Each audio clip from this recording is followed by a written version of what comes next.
Part 59. The Prince is Very Fierce. Author, Guangguang Zi. Chapter 581. At noon, Qingxia County.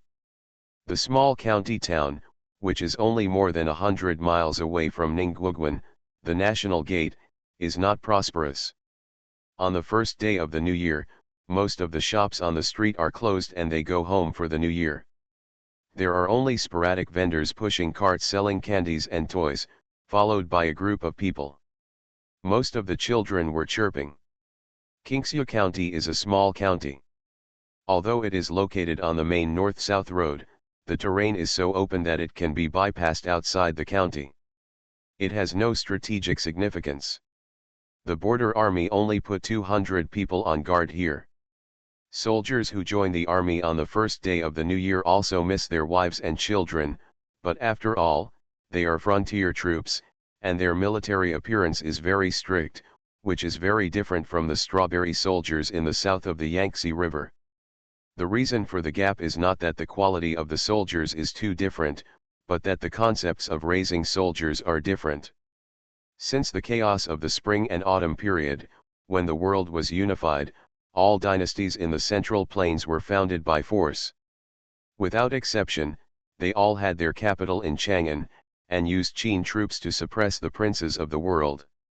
The reason why the Qin army is strong, in addition to the strong folk customs, is the military merit system, which allows soldiers to exchange military merit for titles and change their social status.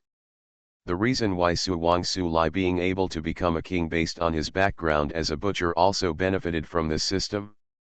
Before that, the aristocratic class Shiqingshilu will always be generals, soldiers will be soldiers, and their social status will be solidified. They will always fight for the landlords, not themselves.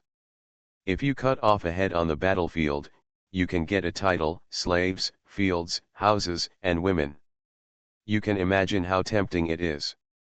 The martial culture was also developed from that time. Later, after various changes, in order to raise the best soldiers in the world, the imperial court divided a large amount of land specifically to raise Qin soldiers. All military families were exempted from tax and corvée, and relied on taxes from other rich areas to support these soldiers and horses. The soldiers only had to fight. That's it. Today's major generals have basically accumulated military exploits over generations and risen through the ranks step by step.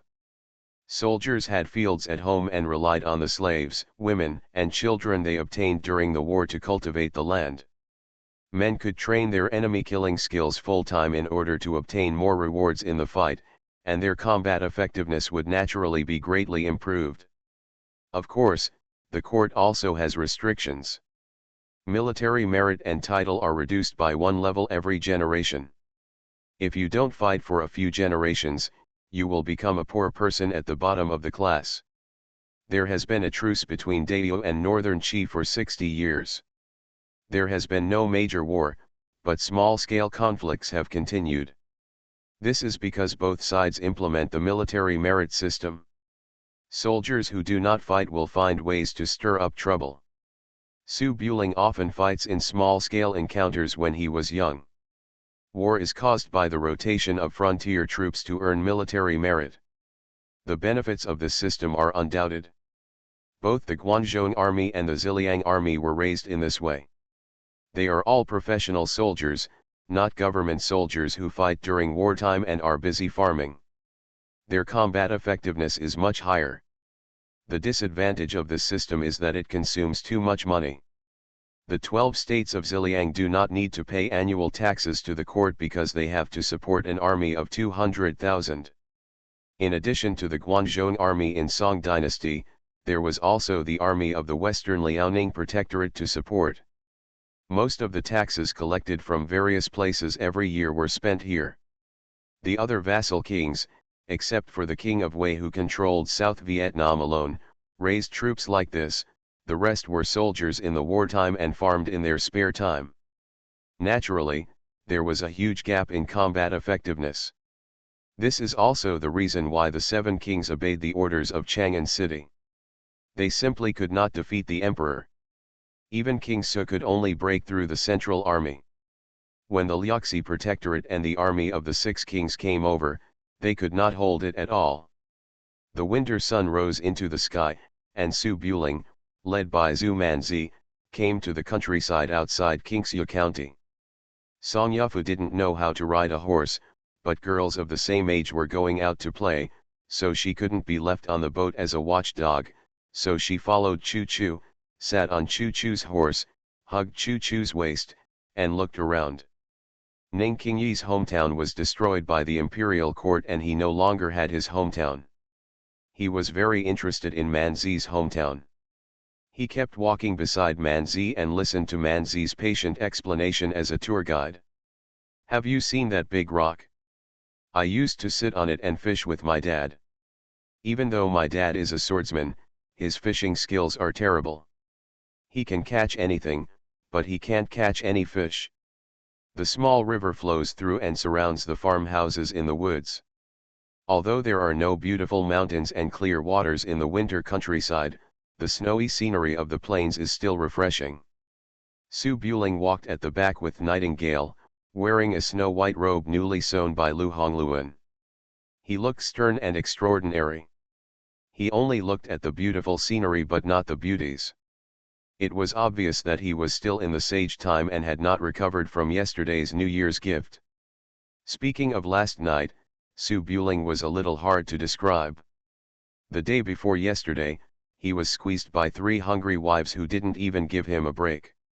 Last night, he was given a New Year celebration. It was comfortable, but it was also fatal. We are all our own daughters-in-law, so we can't just enjoy it for ourselves.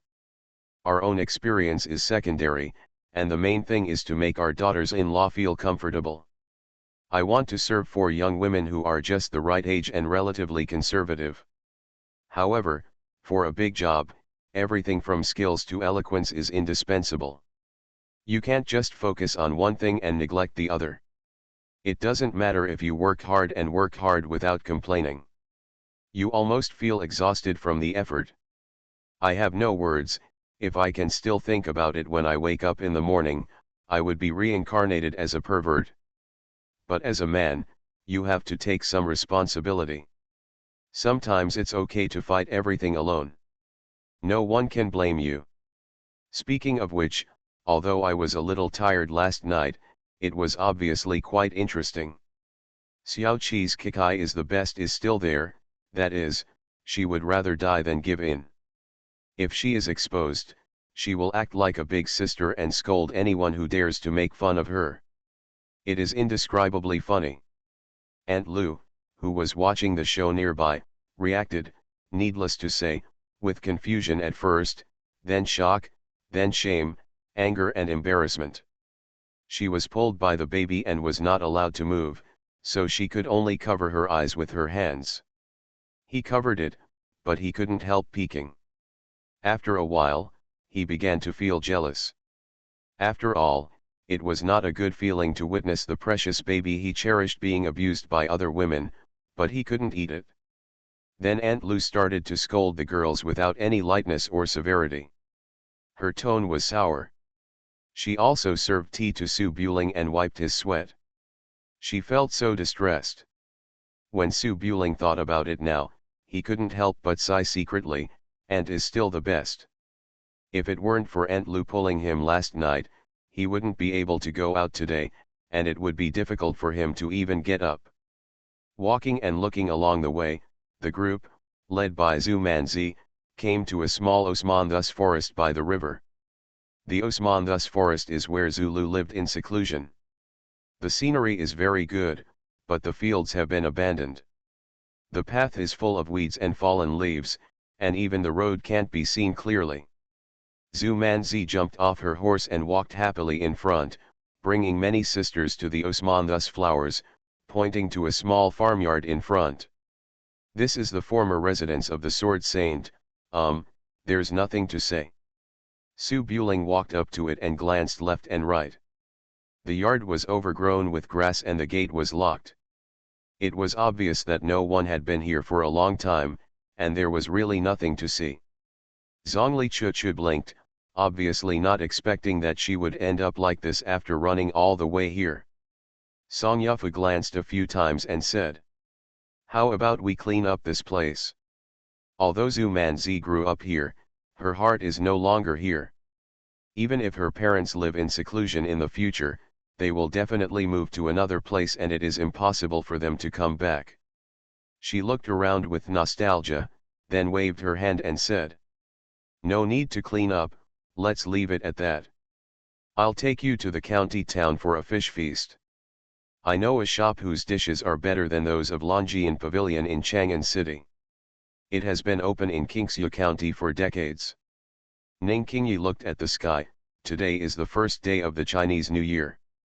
Are there any restaurants open? No, but you want to see who is eating. I was in charge of that shop back then. Not to mention the first day of the Chinese New Year, it would be open even in the middle of the night. This is called appearance. Tisk. While chatting, Su Buling followed Manzi to the county town not far away.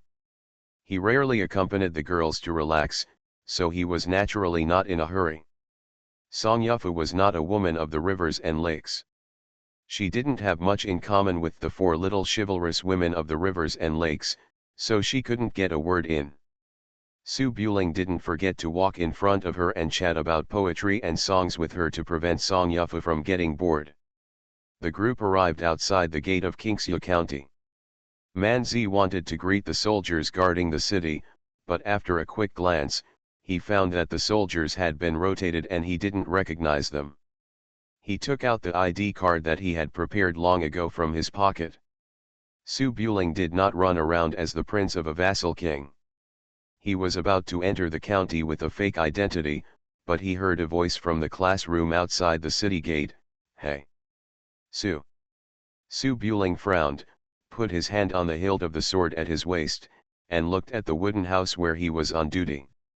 He saw a soldier in armor standing up, looking at this side with surprise and joy.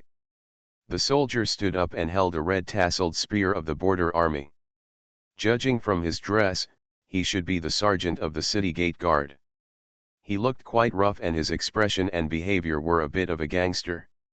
Su Buling thought about it and didn't remember such a person. Hearing the word Su, several girls also became alert and frowned at the sergeant. The sergeant opened his mouth, as if he remembered something, and hurried over and raised his hand. "Get out of the way, this is a friend my brother met in the martial arts world back then. Lao Si, you help me hold it. If the commander-in-chief comes over later, you can say that I went to pee and will be back soon." The sergeant walked with a limp, maybe because of an old injury in previous years. Although it did not affect his movement, it was obvious. When Su Buling saw this, he suddenly realized who this little sergeant was. Last year, after pushing the baby, he went to Yufeng Mountain to pay homage. There was a martial arts man with a bad brain who was used by someone. He ran over with a stick and wanted to beat him up, but he was beaten half to death. At that time, he met the old mother of the martial arts man who stayed in the town at the foot of the mountain. He did not kill her, but he never thought that he would meet her again here. I remember her name was Thunderstick Cao Meng. The prince is very fierce. Author, Guan Gong Zi. Chapter 582. When the four city gate guards heard Cao Meng's words, they naturally did not hesitate and moved out of the way. Cao Meng ran up to him, threw the red tassel spear to the soldier, raised his hand and made a quaint salute. "Su Shaoxia, do you remember Cao Meng? I was lucky enough to have a meeting at Yufeng Mountain last year." Su Buling naturally remembered that the reason why he let Cao Meng go was because this man was so filial that he carried his mother in a basket and walked thousands of miles to treat her illness. Filial piety is enough to be unforgettable for a lifetime. When he met Cao Meng at the foot of Yufeng Mountain, Cao Meng was covered in blood and his face could not be seen clearly. Su Buring thought he was a man in his 40s or 50s. He was a little fatter at this time, and he was wearing a Frontier Army standard armor. He looked nothing like that. He is in his early 30s and in good spirits. Song Yufa pointed the way to Cao Meng back then, but she happened to pass by him by chance, so she must not have remembered it. At this time, she glanced doubtfully and looked away.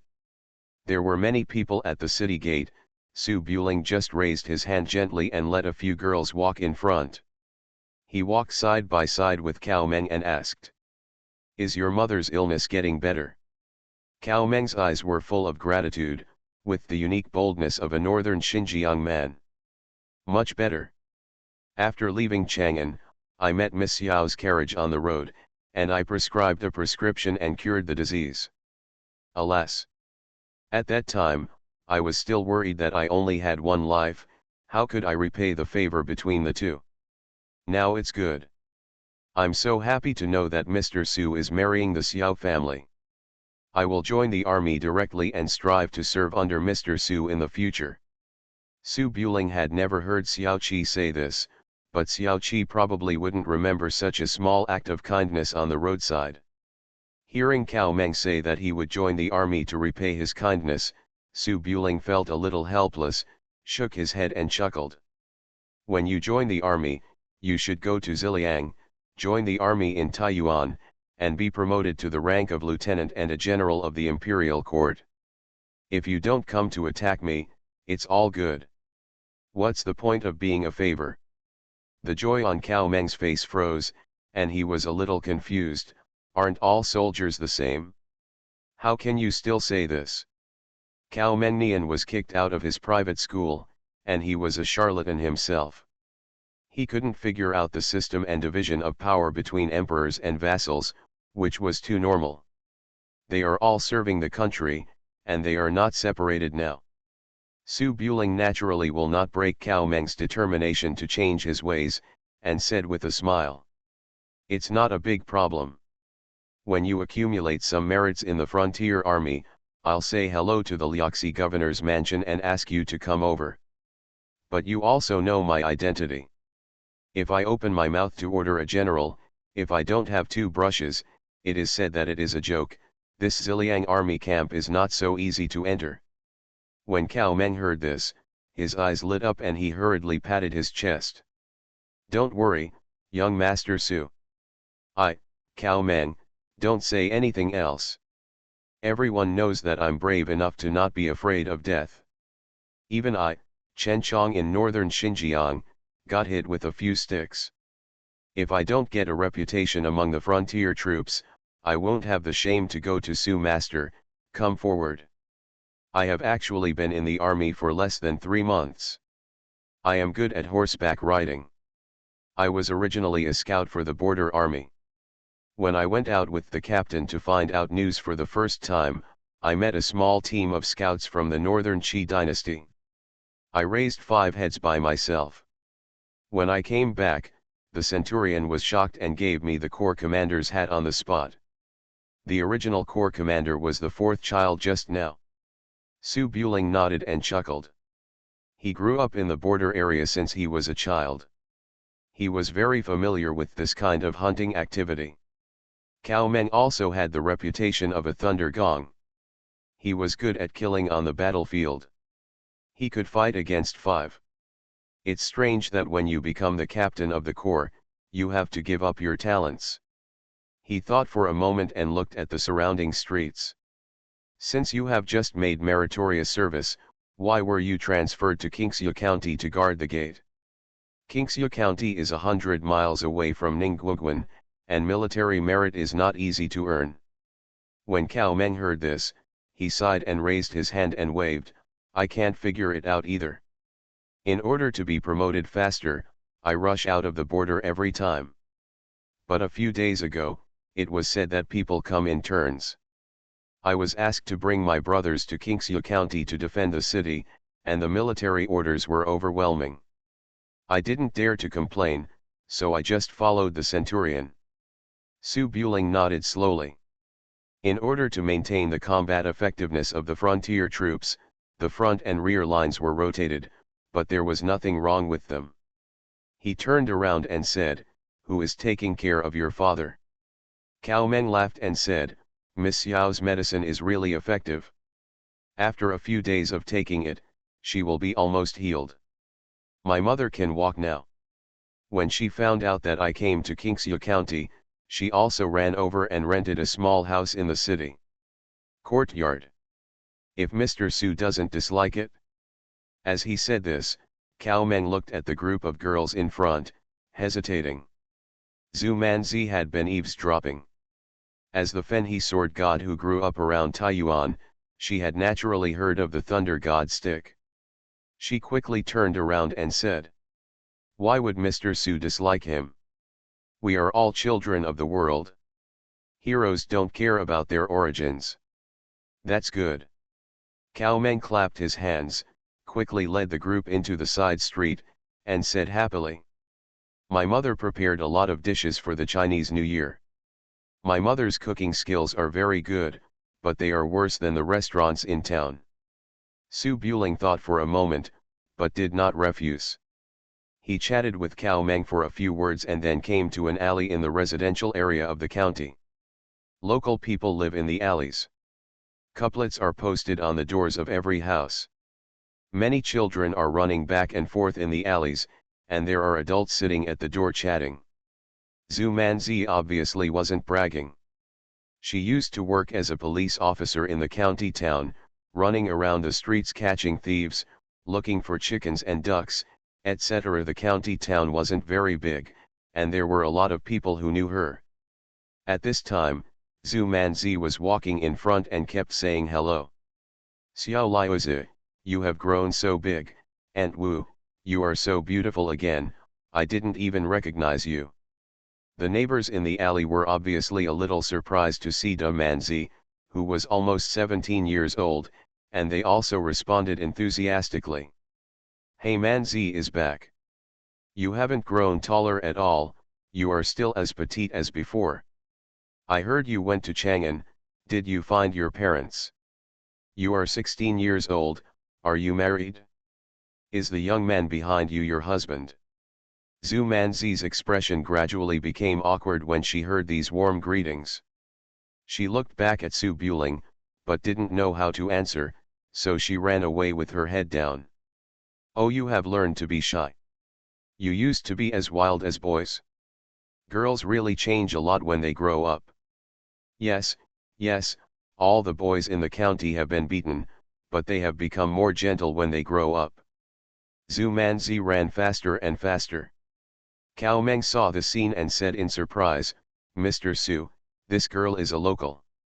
Su Buling was a little amused. "Yes, have you heard of the Fenhe sword god?"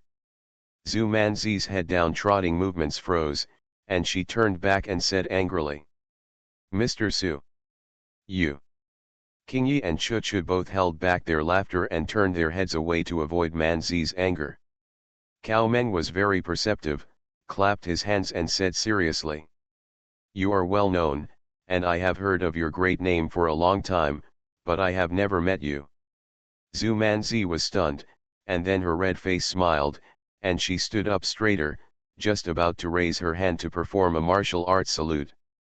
Cao Meng had never heard of it, so he didn't dare to answer, and quickly raised his hand and pointed to the small courtyard next to him.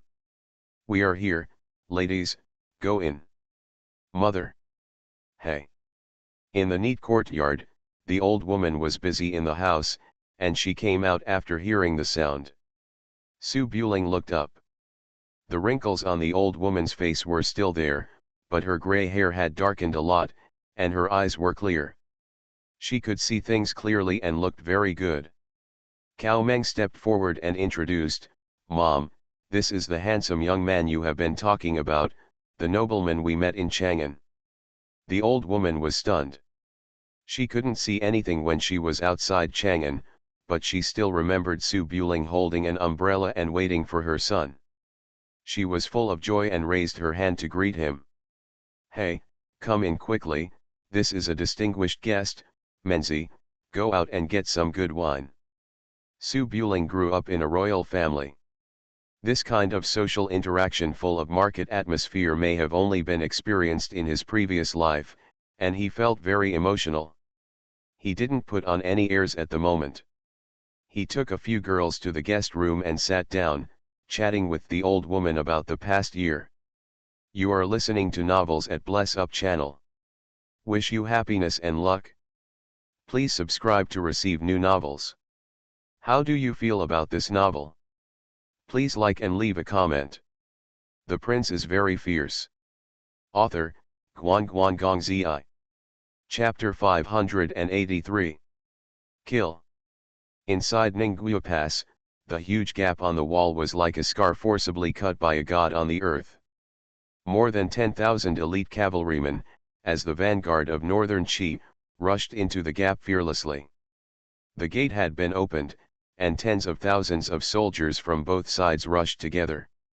The originally quiet snowfields and mountains were dyed blood red in just half an hour, with corpses everywhere, and fire and thick smoke covering the sky.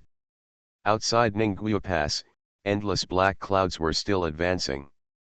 Zhang Heng, the right prince of northern Qi, personally led 300,000 cavalrymen, with countless barbarian slaves as the vanguard, and made a desperate move, pressing from the north. This was almost all the wealth that northern Qi had accumulated in 60 years of rest and recuperation. The Saker falcon hovered in the air, making a loud eagle cry. Looking down from the sky, the tide of soldiers fell on the wall of Ningguo Pass like a tsunami. The Ningguo Pass, which was once indestructible, had a gap, and a chain reaction occurred like a broken dam. The black water flow, carrying the blade, penetrated into the gate from all places. After passing through the pass, it spread outward, spreading to Taiyuan City 100 miles away, and the surrounding rural towns and counties, leaving no grass behind. The war between the two countries has never been a child's play. After a great victory, it may appease the people and strictly prohibit disturbing the people, but at this time, they are fighting with their backs to the water. If they fail, they will die. How can they care about so much? Stepping into the jurisdiction of Taiyuan, which has never been touched before, looking around, except for comrades, there are enemies everywhere. Only by killing everyone who stands in the way can you avoid letting your head become the other side's military merit. The beacon fire had been lit. The daimyo soldiers, officials, merchants, gentry, tenants, women, and children, who were still immersed in the atmosphere of the New Year's Eve, were all unprepared. After being at a loss, they fell into panic and chaos. The people who were still walking in the countryside fled madly to the city and the mountains. The officials who were drinking did not even have time to put on their shoes, and ran madly to the top of the city. Dong dong dong. The war drums were like thunder, and panic and chaos spread outward at an alarming speed. The black huge waves that rushed through the pass followed closely behind, pressing down on the border town that was unaware of anything with an overwhelming momentum. In the alleys of Qingxia County, firecrackers were heard from time to time. The old woman was busy frying bacon in the kitchen. The fragrant smell made people salivate. Many children ran to the door to look in, and were pulled back by the ears by the adults. Zhu Manzi was born with a warm heart. Together with the well-educated Song Yufu, she helped the old woman prepare meals in the kitchen. Zhongli Chuchu grew up in the south and had never sat on a northern heated kong. She sat on the kong with Ning Qingyi, and felt very strange because her butt was warm. They whispered to each other. "Qingyi, how hot is it to sleep tonight?" Ning Qingyi sat upright as always. After thinking about it, he moved closer. "Your master must like it?" Zhongli Chuchu's green eyes were slightly puzzled. "Why?" Ning Qingyi's expression was calm and he said directly. She and Su Buling took off their clothes and pounded medicine together, so she was not afraid of the cold. Pounding medicine? Zhongli Chuchu's expression froze. After thinking carefully, she realized what pounding medicine meant.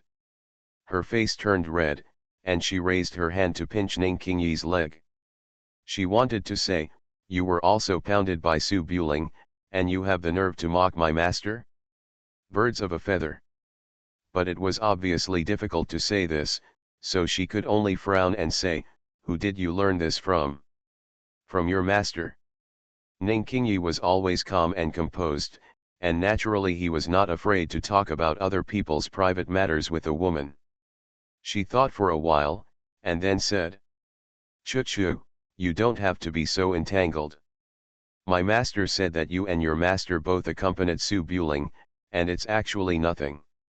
Zhongli Chu almost got a stitch in the side when she heard this, and glanced at Ning Qingyi in disbelief, thinking to herself, "Your master is shameless to tell you these things, and you don't understand it, but you still want to drag me and my master into the water?" Zhongli Chu naturally didn't appreciate this kind invitation and said coldly, "Ning Qingyi, watch your words. Once a teacher, always a father. I can't do that. Tisk whatever you want. Anyway, I'm not the one who's anxious." Ning Qingyi saw that his kind words were not appreciated by the other party, so he naturally stopped talking and looked away. Zhongli Chu also snorted and looked away, thinking, "You are so arrogant. Wait until you know that your master also sleeps with Su Buling, and see if you will be anxious." In the guest room outside the small door, there was a stove burning, and an iron kettle was placed on the stove, steaming, and 2 pots of wine were warmed next to it. Su Buling and Cao Meng sat at the small table, and Nightingale helped pour the wine and chatted about the details of the border army's battle. Nightingale grew up in the Suwang mansion since she was a child, and knew much more about the military formation than the Jianghu. Sometimes when Su Buling made a mistake, she would remind and explain. She was a warm-hearted secretary.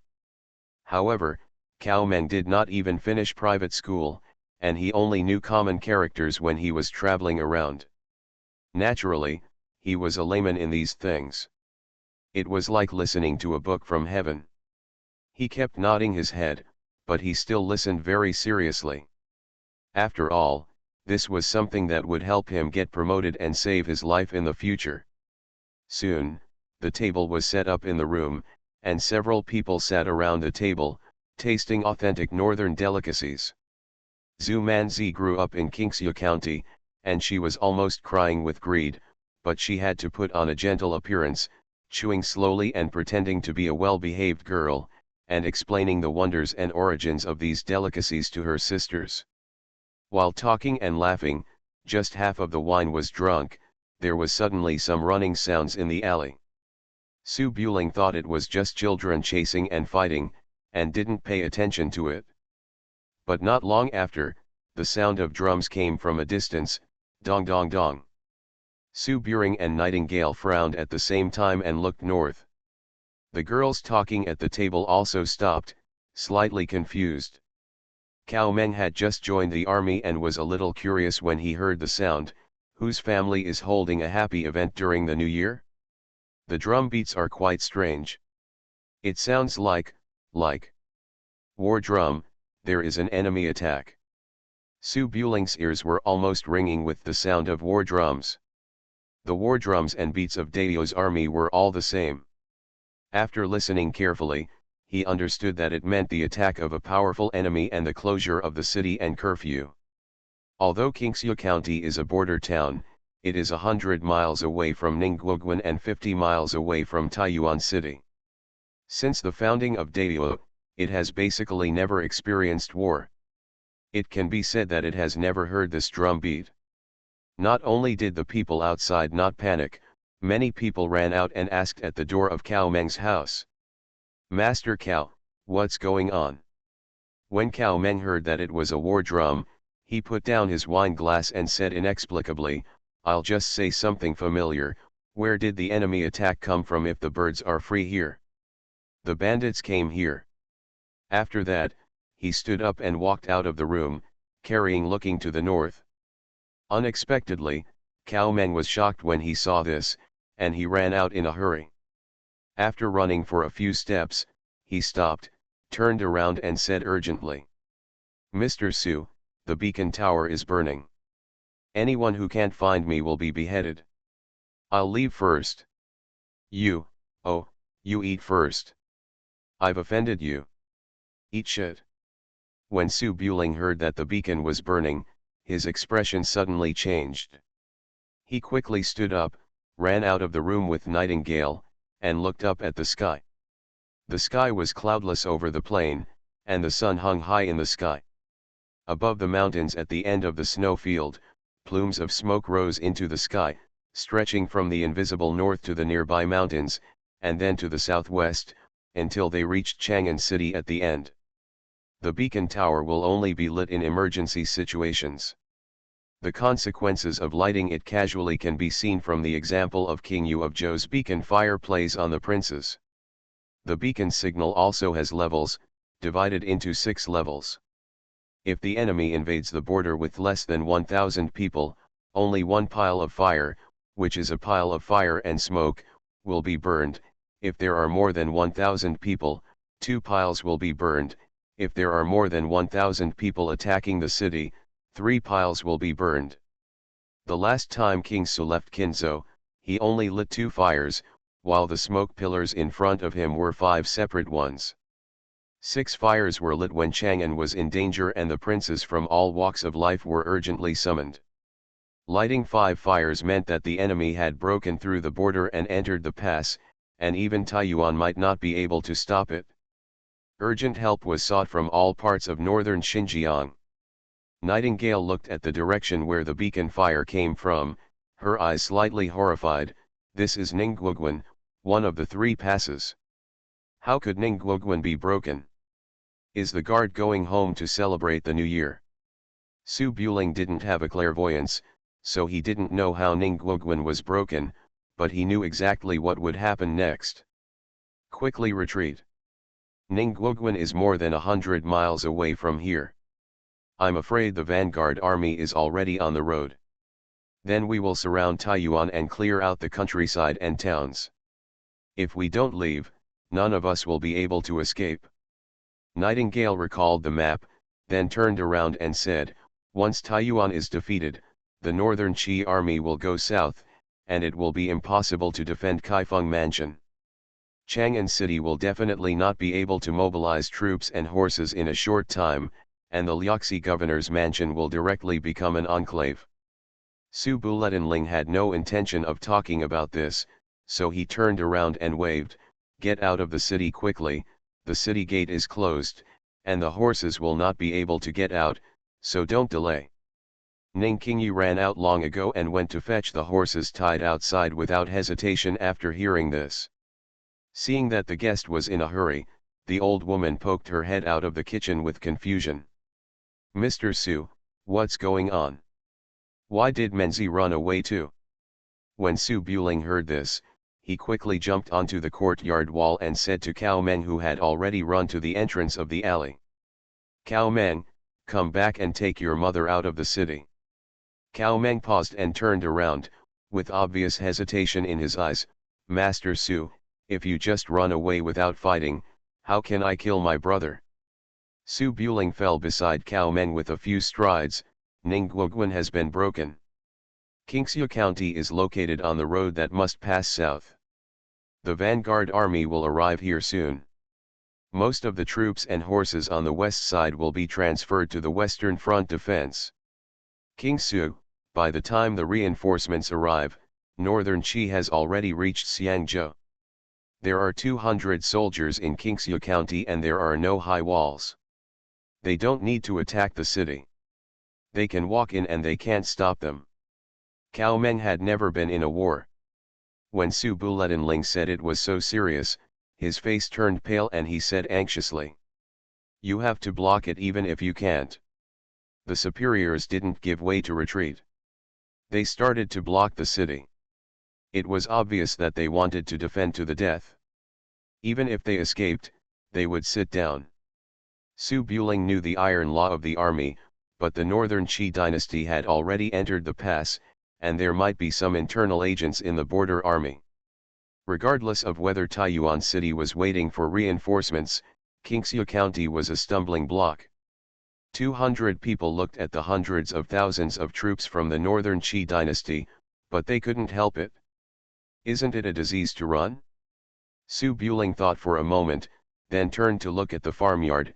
Nightingale, take Cao Meng's mother out of the city quickly and wait for me outside. I will take away the border troops from Qingxia County and rush over immediately. Without any hesitation, Nightingale raised her hand and threw the gold medal from Prince Su's mansion, then got on her horse and drove away with the girls. Su Buling took the Su Wang gold medal and quickly rushed to the garrison barracks in the county with Cao Meng. Cao Meng was still a little hesitant as he strode forward. "Mr. Su, I have the responsibility of guarding the city due to my humble position. If you leave the people and run away, I'm afraid. Baiki came here to regain the lost territory. Have you ever seen your home occupied by bandits? When you fought back, you smashed your own home first." I understand. If you don't defend, the northern Qi soldiers and horses will not massacre the city and provoke public anger. Only by mobilizing militia to defend the city will more people die. Just follow me without any worries. Asking for a monthly ticket. The prince is very fierce. Author, Guan Gong Zi. Chapter 584. Together with Cao Meng, they came to the barracks under the city wall and saw a mess. All the soldiers who had taken a break during the new year ran back and were burning boiling oil and moving logs and rocks on the city wall in preparation for war. Su County in the Qing dynasty has not experienced war in 60 years, and the city defense is not much different. Sharpening the gun and preparing for the battle at this time is like sharpening the knife to kill the chicken after the cow rushes. It can be said that it is meaningless. Magistrate Liu of Su County, Qing dynasty, had just been drinking at his colleague's house. He didn't even wear official uniform. He ran to the city wall with his robe and his face turned pale, and kept asking, "General Chen, what's going on? What happened in the north?" "The chief military officer here is Chen De, who is a soldier in the army. He is short and stocky and carries 2 sabers on his back." At this time, both sabers were unsheathed. Hearing this, he responded angrily, "Who am I asking? Burning 5 cigarettes must be a breakthrough. Well, I knew something was going to happen. If I didn't leave a few days ago, I had to be transferred to Qingxia County and let a group of new recruits serve as scouts. Sure enough, run fast and wait for death." Chen De used to lead troops in Ningguoguan. His family has been a soldier for generations. He is famous for his hot temper and fierce temper. He always offends people and is not popular with his superiors. He only has about 200 people under his command, and he is not even a general. Go on, just a soldier. The 200 or so people stationed in Qingxia County were all soldiers under Chen De. The quality of individual soldiers was good, but a good woman could not make a meal without rice. When she saw the situation at the beacon tower, she knew that something was wrong. There was nothing that could be done about the small broken city in front of her. Xiao, with a look of panic on his face. Su Buling ran into the barracks with Cao Meng. Before he could speak, Chen De looked over and said angrily, "Cao Meng, where did you die? Come on, you are good at it." Pegasus went to Taiyuan to send a message for reinforcements. "If you go late, we will all die here." Cao Meng was sweating profusely, and raised his hand from afar. "General Chen, this is. I don't care who his mother is, if she continues to be punished by military law." Su Buling didn't have time to introduce himself. He walked up to him and raised the gold medal in his hand. "The commander-in-chief of the Ziliang army has given an order. You must follow me out of the city immediately and go to Taiyuan city to assist in the defense." Chen De was holding his sword and urging his soldiers. He hadn't paid attention to Su Buling just now. When he heard this, he was a little stunned and turned to look at the gold medal, a little confused. The commander-in-chief is the highest military commander in the country. The commander-in-chief, often referred to as Commander-in-Chief Wang Qinjai of the Western Liaoning Protectorate, was in charge of the East Route Army.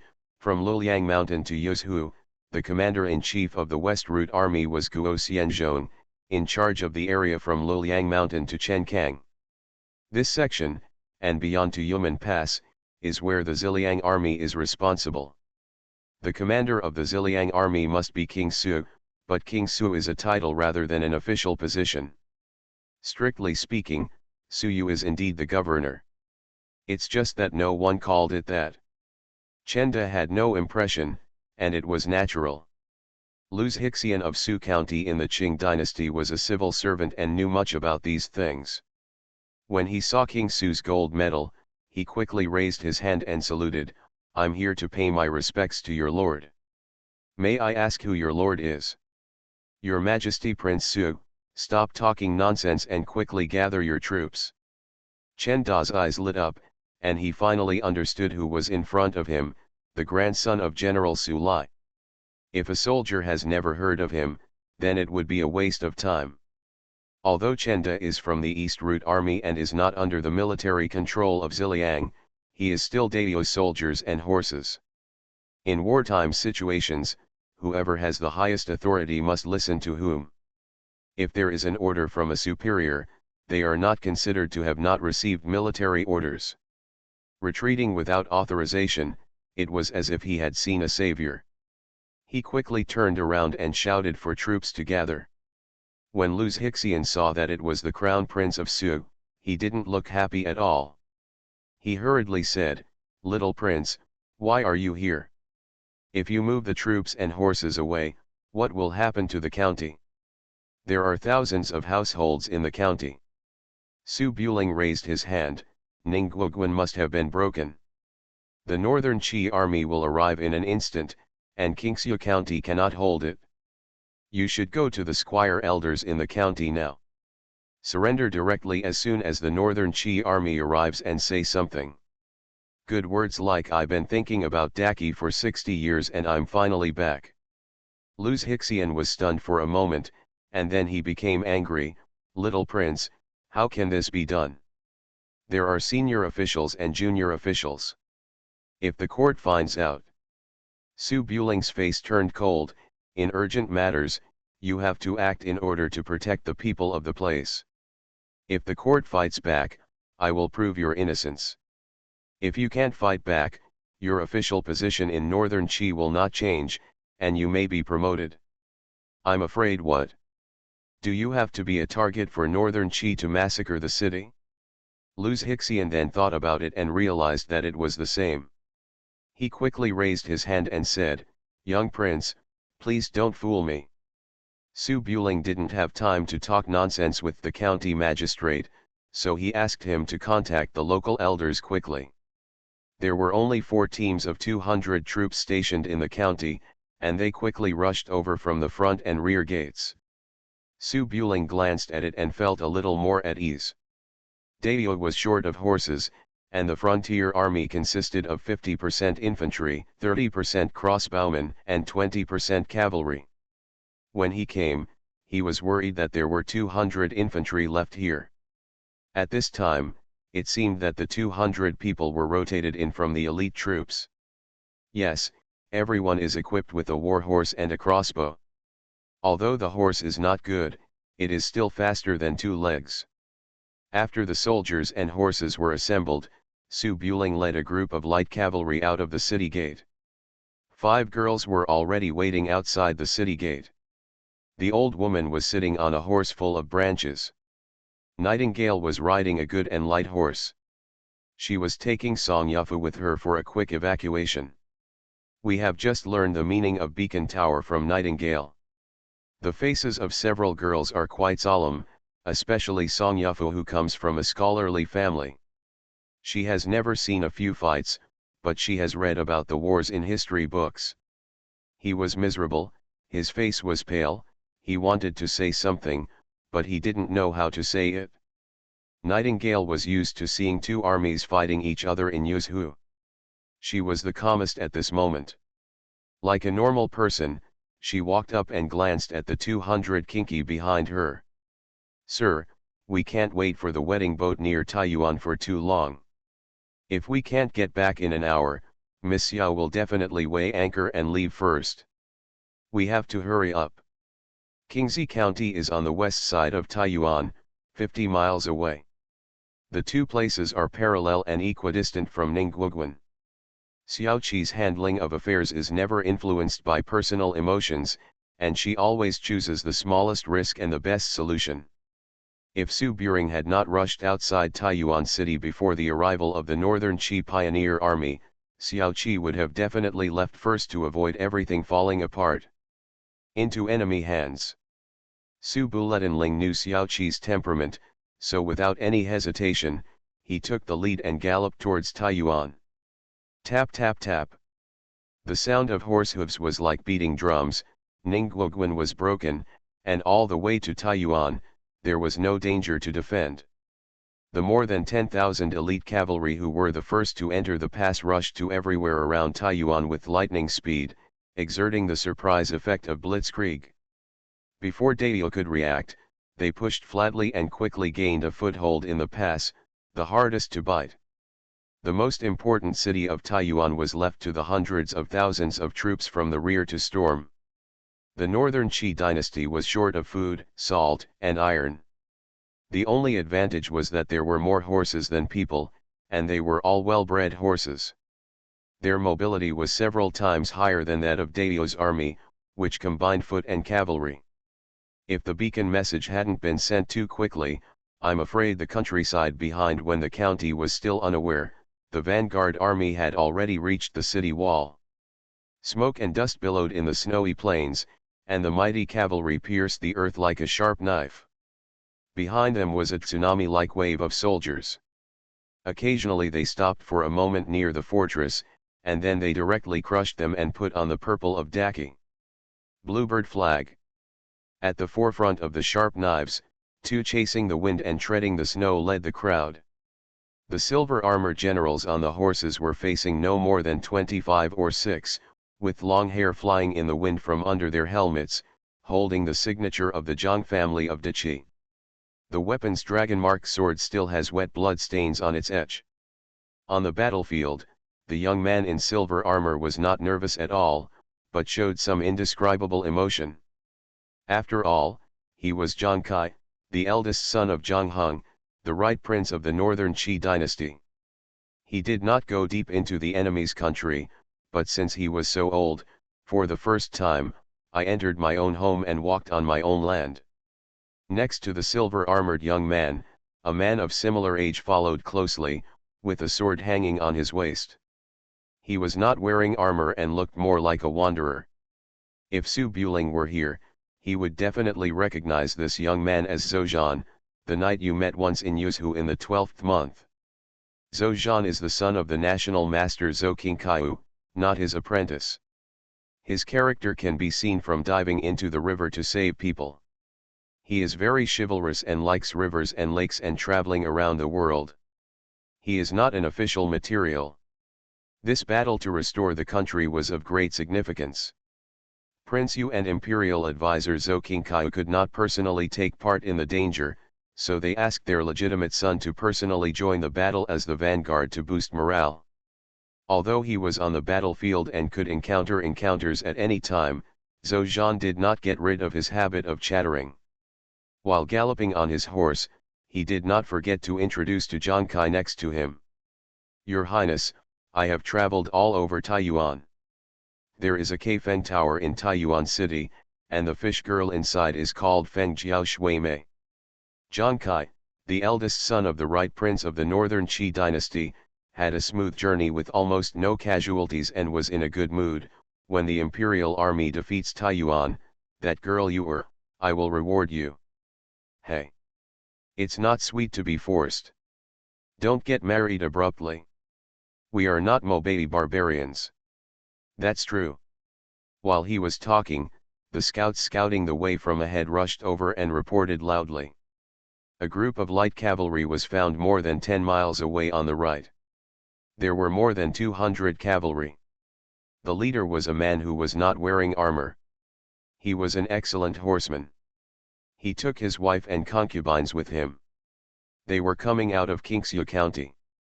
I am afraid they were rushing back to Taiyuan. The son of an aristocratic family in the city. Zhang Hong led more than 10,000 fine cavalry as the vanguard in order to cut off the connection between Taiyuan and the surrounding areas. Because he entered the pass by surprise, there was no defense inside the pass. There must be many people still outside Taiyuan city. There are many powerful families and generals like the Taiyuan Wang family in Taiyuan city. Being able to capture several young masters and young ladies from aristocratic families will make it much easier to break into the city and persuade them to surrender. If the eldest son of the Taiyuan Wang family is captured, it will be equivalent to killing the eldest son of the Taiyuan Wang family in Huainan city. If Xiaoting is captured, Taiyuan may be destroyed without attack. However, with only 200 men, Zhang Hong could not change the marching route. He just raised his hand and said, "Zhang Han, you bring 400 kinki to capture the people alive. The rest of the troops will continue marching towards Jinzong." Promise. A general behind Zhang Hong immediately raised his hand and shouted. 400 light cavalry broke away from the team and galloped towards the right side of the plain. The prince is very fierce. Author, Guan Guan Gong Zi. Chapter 585. Drive, drive dash. The earth is trembling, and the thunder in the distance can be heard in the distance, which is so dull that it makes people palpitate. Su Buling led 200 light cavalry and ran for more than 20 miles towards Taiyuan. Along the way, he encountered a large number of people fleeing south. The official roads were almost blocked. He could only head east from the fields, only to see people passing by in the sky. The eagle, Su Buling, secretly thought something was wrong and said, "The Northern Qi vanguard army is too fast. They are not going to Taiyuan but to Jinzong. If we run any further, we will run into them head-on." The plain stretched as far as the eye could see, and Nightingale could get an overview of it from the smoke and dust at the end of the sky. She said in a deep voice, "It takes at least 10,000 people to make such a big movement. If you run so fast, you must know the defenses around Taiyuan well." Chen Dezong followed behind with an angry look on his face. There must be an internal conspiracy. Tens of thousands of soldiers and horses were stationed in Taiyuan at Ningguoguan. How could they be invaded so quickly? We will definitely be surrounded when we go to Taiyuan now. What should we do? Su Buling thought for a moment, then changed direction and said, "Xiao Qi must have sailed. Let's divert to Liujiabao. The Liujiabao terrain is desolate and the Qi army will not go there. We will wait for the ship downstream. When the time comes, abandon your horse and take a boat. The Qi army has no navy. It will be safe if you get on the boat." Everyone nodded and turned around to head to Liujiabao. Before running far on the snowy field, Nightingale suddenly flew up and stood on the horse. She took out the monocular telescope Xiao Xianger had made from her waist and looked at the smoke and dust in the distance. "Sir, there is a group of light cavalry chasing us on the right. There are more than 400 people. The horses are very fast and our war horses cannot outrun them." Zhu Manzi had never fought in a war. As he was flying with the old woman, he looked around a few times. "I know a small road." Su Buling raised his hand. "There are eagles in the sky, and they can't be rid of them unless they burrow under the ground." Cao Meng walked beside Su Buling and thought for a while. "General Chen, the body of Prince Su's son must not fall into the hands of the barbarians of Northern Qi. Otherwise, I will wait for the end." Su Buling raised his hand and said, "After breaking something, there are countless thousands of people behind, and they can't stop them even if they form a long snake formation. Speed up the march." "Promise." When Chen De heard this, he secretly breathed a sigh of relief. After all, Su Buletinling really ordered them to cut off the rear, and he really couldn't disobey the order, otherwise he would not be able to escape death if he returned alive. More than 200 horses galloped south. Although Su Buling and Nightingale's horses were able to get rid of their pursuers, Chu Chu and Manji's horses were not very good. Their speed was about the same as that of the border army's horses. It was impossible for Chu Chu and Manji to leave Manji alone. To escape, only 200 people can run together. It's just that the Northern Qi dynasty launched a blitzkrieg, and almost all the vanguard troops rode the best horses that could be found in Mobei. The more than 400 cavalrymen who chased them were obviously elite. Their horse speed was almost the same as that of one of the best snow horses, and it only took a quarter of an hour. In a short time, a figure appeared from the snowy field, galloping from the side. Prepare to engage the enemy. Seeing that he was about to be overtaken, Chenda took off the bow and arrow from the side of his horse without hesitation. The 200 light cavalry behind him moved in unison. They were all veterans who had fought in small-scale encounters. Su Buletinling visually measured the distance. When the two sides got closer, they would start firing arrows. The frontier army's bows and arrows were no joke. More than 400 people were throwing arrows, and it was hard to be careful when the arrows were flying around. He quickly said, "Nightingale, you take them to Lu family fort first, and I'll clear out the pursuers." Nightingale nodded, and immediately led Song Yufu to speed up and left the team. Although Zhu Manzi was a little worried, her three-legged cat Kung Fu could only defeat ordinary Jianghu people. She couldn't even defend herself against bows and arrows, so she could only follow Nightingale nervously. The old woman had already seen a large group of soldiers and horses rushing towards her. However, she did not care about her son at the first moment, but said anxiously, "Menzi, don't let anything happen to your benefactor. You are the best at fighting. Don't be a coward at this time." Cao Meng took off the red tassel gun from the side of the horse. "Don't worry, mother, there will be someone to take care of you even if I die today. I can't be a coward." Although Ning Qingyi is not a master, his martial arts skills are definitely not low. He can easily defeat a dozen of ordinary frontier soldiers. At this time, he did not follow. Instead, he ran to Su Buling with the Zayadan sword given by Su Buling. Side.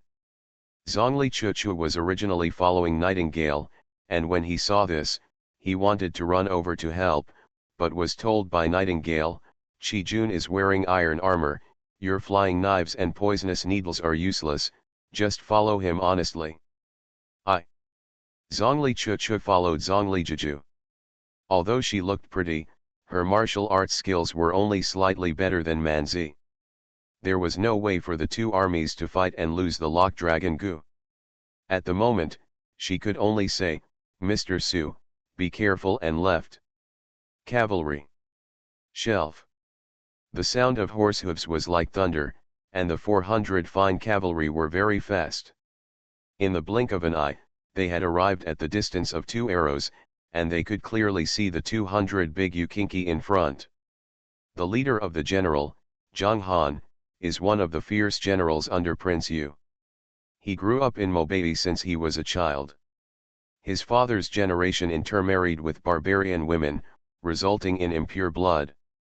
His appearance was quite rough, and he did not have as good an education as the children of the aristocratic family. He has become just like a barbarian, with his long hair tied up in pigtails, holding a halberd weighing more than 30 kilograms, and rushing to the front.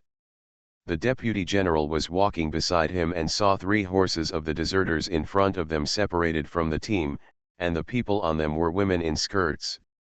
He quickly said, "General, they want to abandon their carriages to protect the commander and run away with their families first. What should I do?" Zhang Han naturally saw it and said angrily, 200 heads are not enough for me to make a trip. The prince has told me that he will capture the son of the aristocratic family in Taiyuan. He will be of great use. Send a team of people to go around from the side and continue chasing. Let's deal with these 200 people first." While he was speaking, the deputy general's eyes suddenly froze and he raised his hand, "Be careful, the other side won't escape." Zhang Han paused, looked up, and found that the 200 deserters in front of him turned around in unison, made a big circle, and began to turn back. They were all veterans of the battlefield, and it was clear what they were going to do. Zhang Han was slightly stunned, and then his eyes showed a bit of arrogance and surprise. I didn't expect that there were real men among the cowards in the south. Draw your swords. Charge them down for me. Kill. The Qi army, who had just raised their bows and arrows, saw that the opponent was rushing back. The distance was too close and they were coming in an instant. If they shot arrows again, they couldn't throw them and it would be easy to hurt their own people. Instead, they pulled out 400 swords from their waists, clamped their horses' bellies without any avoidance, and rushed forward directly. The plain was flat and open, which was suitable for horse battles. The 400 elite soldiers of northern Qi were just about to make a concerted effort to push down the group of deserters who were trying to stop a chariot. Unexpectedly, they saw a young man in a white robe rushing out from the cavalry in front of them, holding a single sword and rushing over directly. The speed of the horse was so fast that it was scary. In an instant, he left the 200 cavalrymen behind him far behind. Zhang Han was slightly stunned, holding a halberd and said, "This guy is not here to surrender to the enemy, don't kill him, you can see that he is the leader, this courage is really humming big." The rest of the Qi army was also a little shocked. The cavalry relied on the invulnerable protection of heavy armor and horse armor to charge the battle formation. The man on the opposite side rushed out, wearing a cloth robe, and the weapon he held was not the big sword used in the battle formation. It was as thin and long as a noodle. It was estimated that he would be broken in a charge. Is this a young man who has never been on the battlefield, fighting with blood and blood to die? Not only the soldiers of northern Qi thought so, but Dao was almost the same. Su Buling suddenly ordered to turn around and engage the enemy. Chendo was a little impressed. He couldn't run away anyway. If he was caught up from behind, he would have no chance to turn around and charge. It would be better to have a good fight. The 200 men under his command were also the elite of the border army. Although their horses were inferior to those of the northern Qi, they were not bad. They were all light cavalry. It was not impossible to win with 200 against 400. But just as Chenda gave the order and led the 200 light cavalry to turn around and attack the flank of the pursuers, he saw the prince of the vassal king next to him. He was like a young man who had never fought a battle. He shouted, "Kill," and rushed out alone. Zhuofeng Taxiu and the others could not catch up. They didn't have time to stop him before he rushed out a horse's length away. You are listening to Novels at Bless Up channel. Wish you happiness and luck. Please subscribe to receive new novels. How do you feel about this novel? Please like and leave a comment. The Prince is Very Fierce. Author, Guan Gong Zi. Chapter 586. Little Prince. You. Su Buletin Ling, you are crazy. Chenda and Ning Qingyi were both startled, and hurriedly chased after them. However, Su Buling didn't even catch them, and rushed directly towards the oncoming 400 Qi troops without even looking back. Boo-hoo-hoo. There is no such thing as martial ethics on the battlefield. If you dare to charge forward like this without wearing armor, even if you don't fire an arrow, you have such courage. In an instant, dozens of feather arrows were shot out from behind the 400 Kinki, accurately landing on Su Buling's horse's foothold.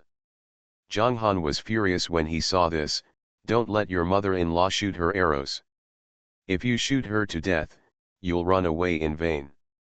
Before he finished speaking, Zhang Han's eyes suddenly focused, and he saw the dumbfounded green man in front of him. He waved his sword twice and blocked all the arrows. He had already rushed more than 50 steps away.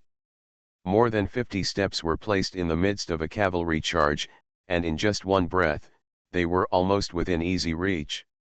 Good guy. Zhang Han's eyes lit up and he immediately took the lead. He raised his halberd and stabbed Su Buling straight at him. He tried to use the advantage of the long weapon to knock the opponent off his horse when he couldn't hit him.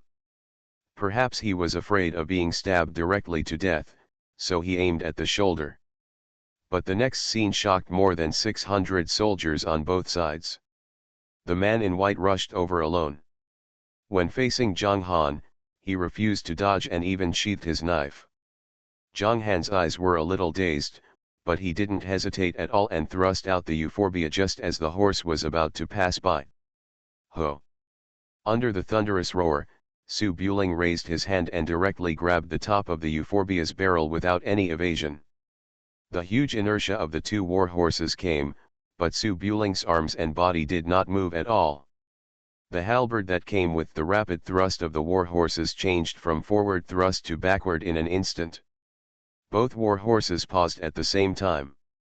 After a moment, they seemed to have collided head-on. Zhang Han held a spurt in both hands and stabbed hard. Perhaps he never dreamed of having such a feeling.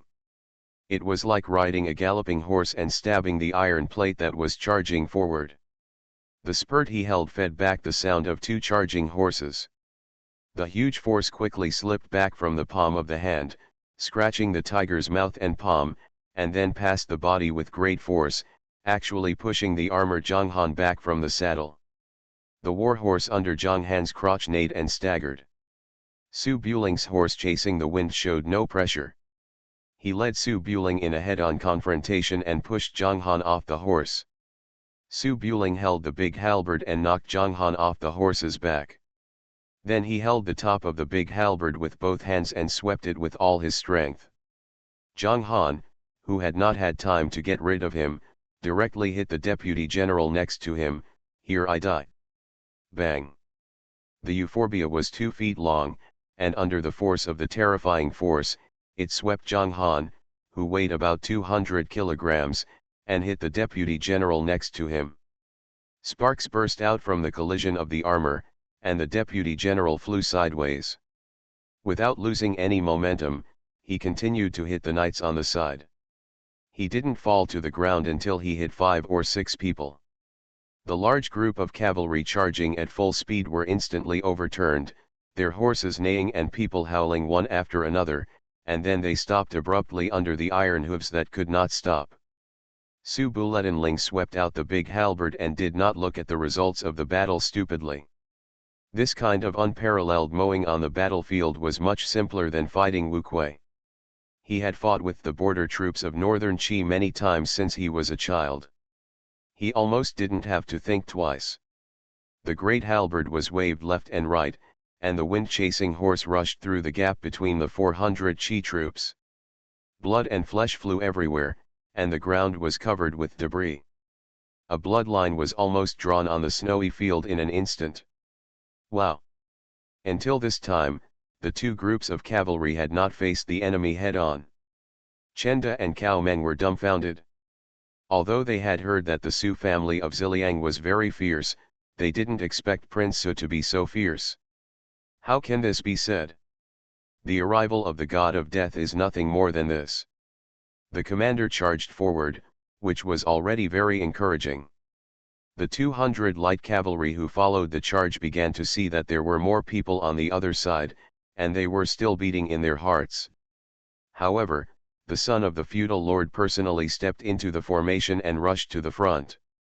They had nothing to complain about. It was worth dying here.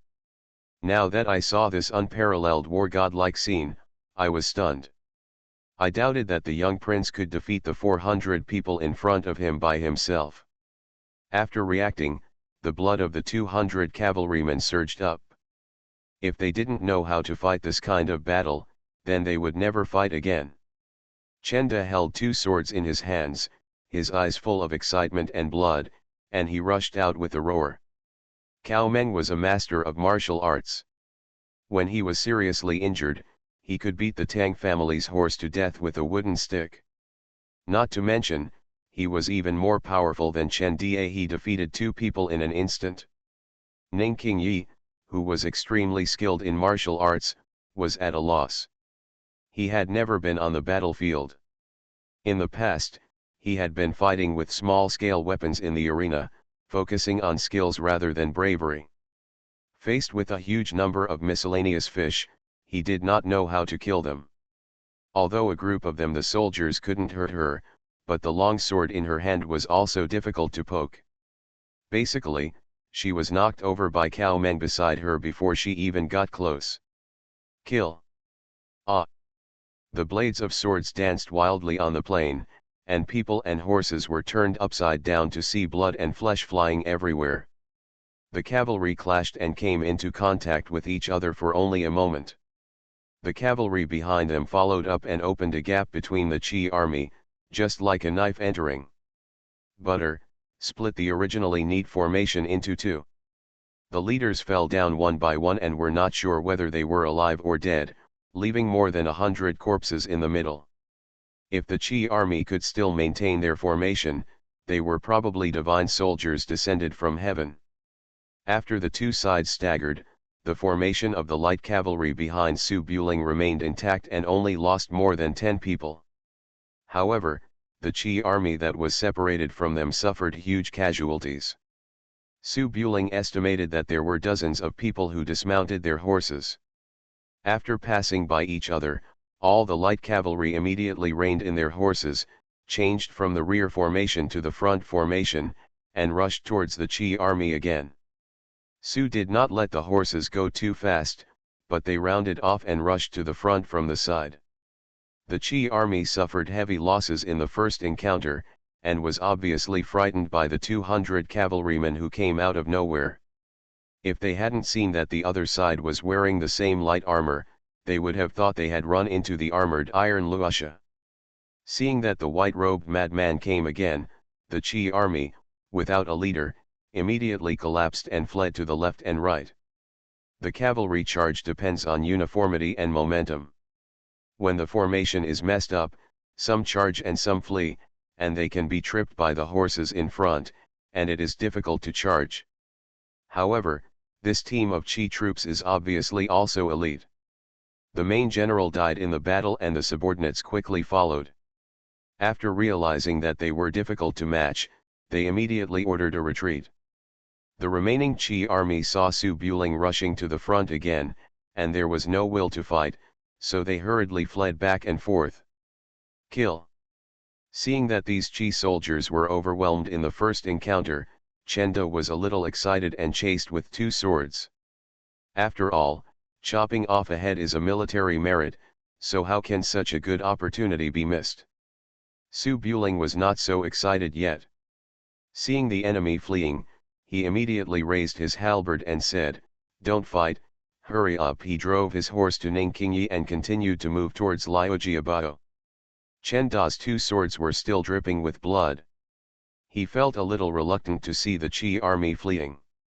But he also knew that he was retreating, so he called back the pursuing cavalry, ran to Su Buling, and said with admiration, "The young prince is indeed brave and worthy of the name of General Su. This is the first time that I, Chenda, have met such a fierce general.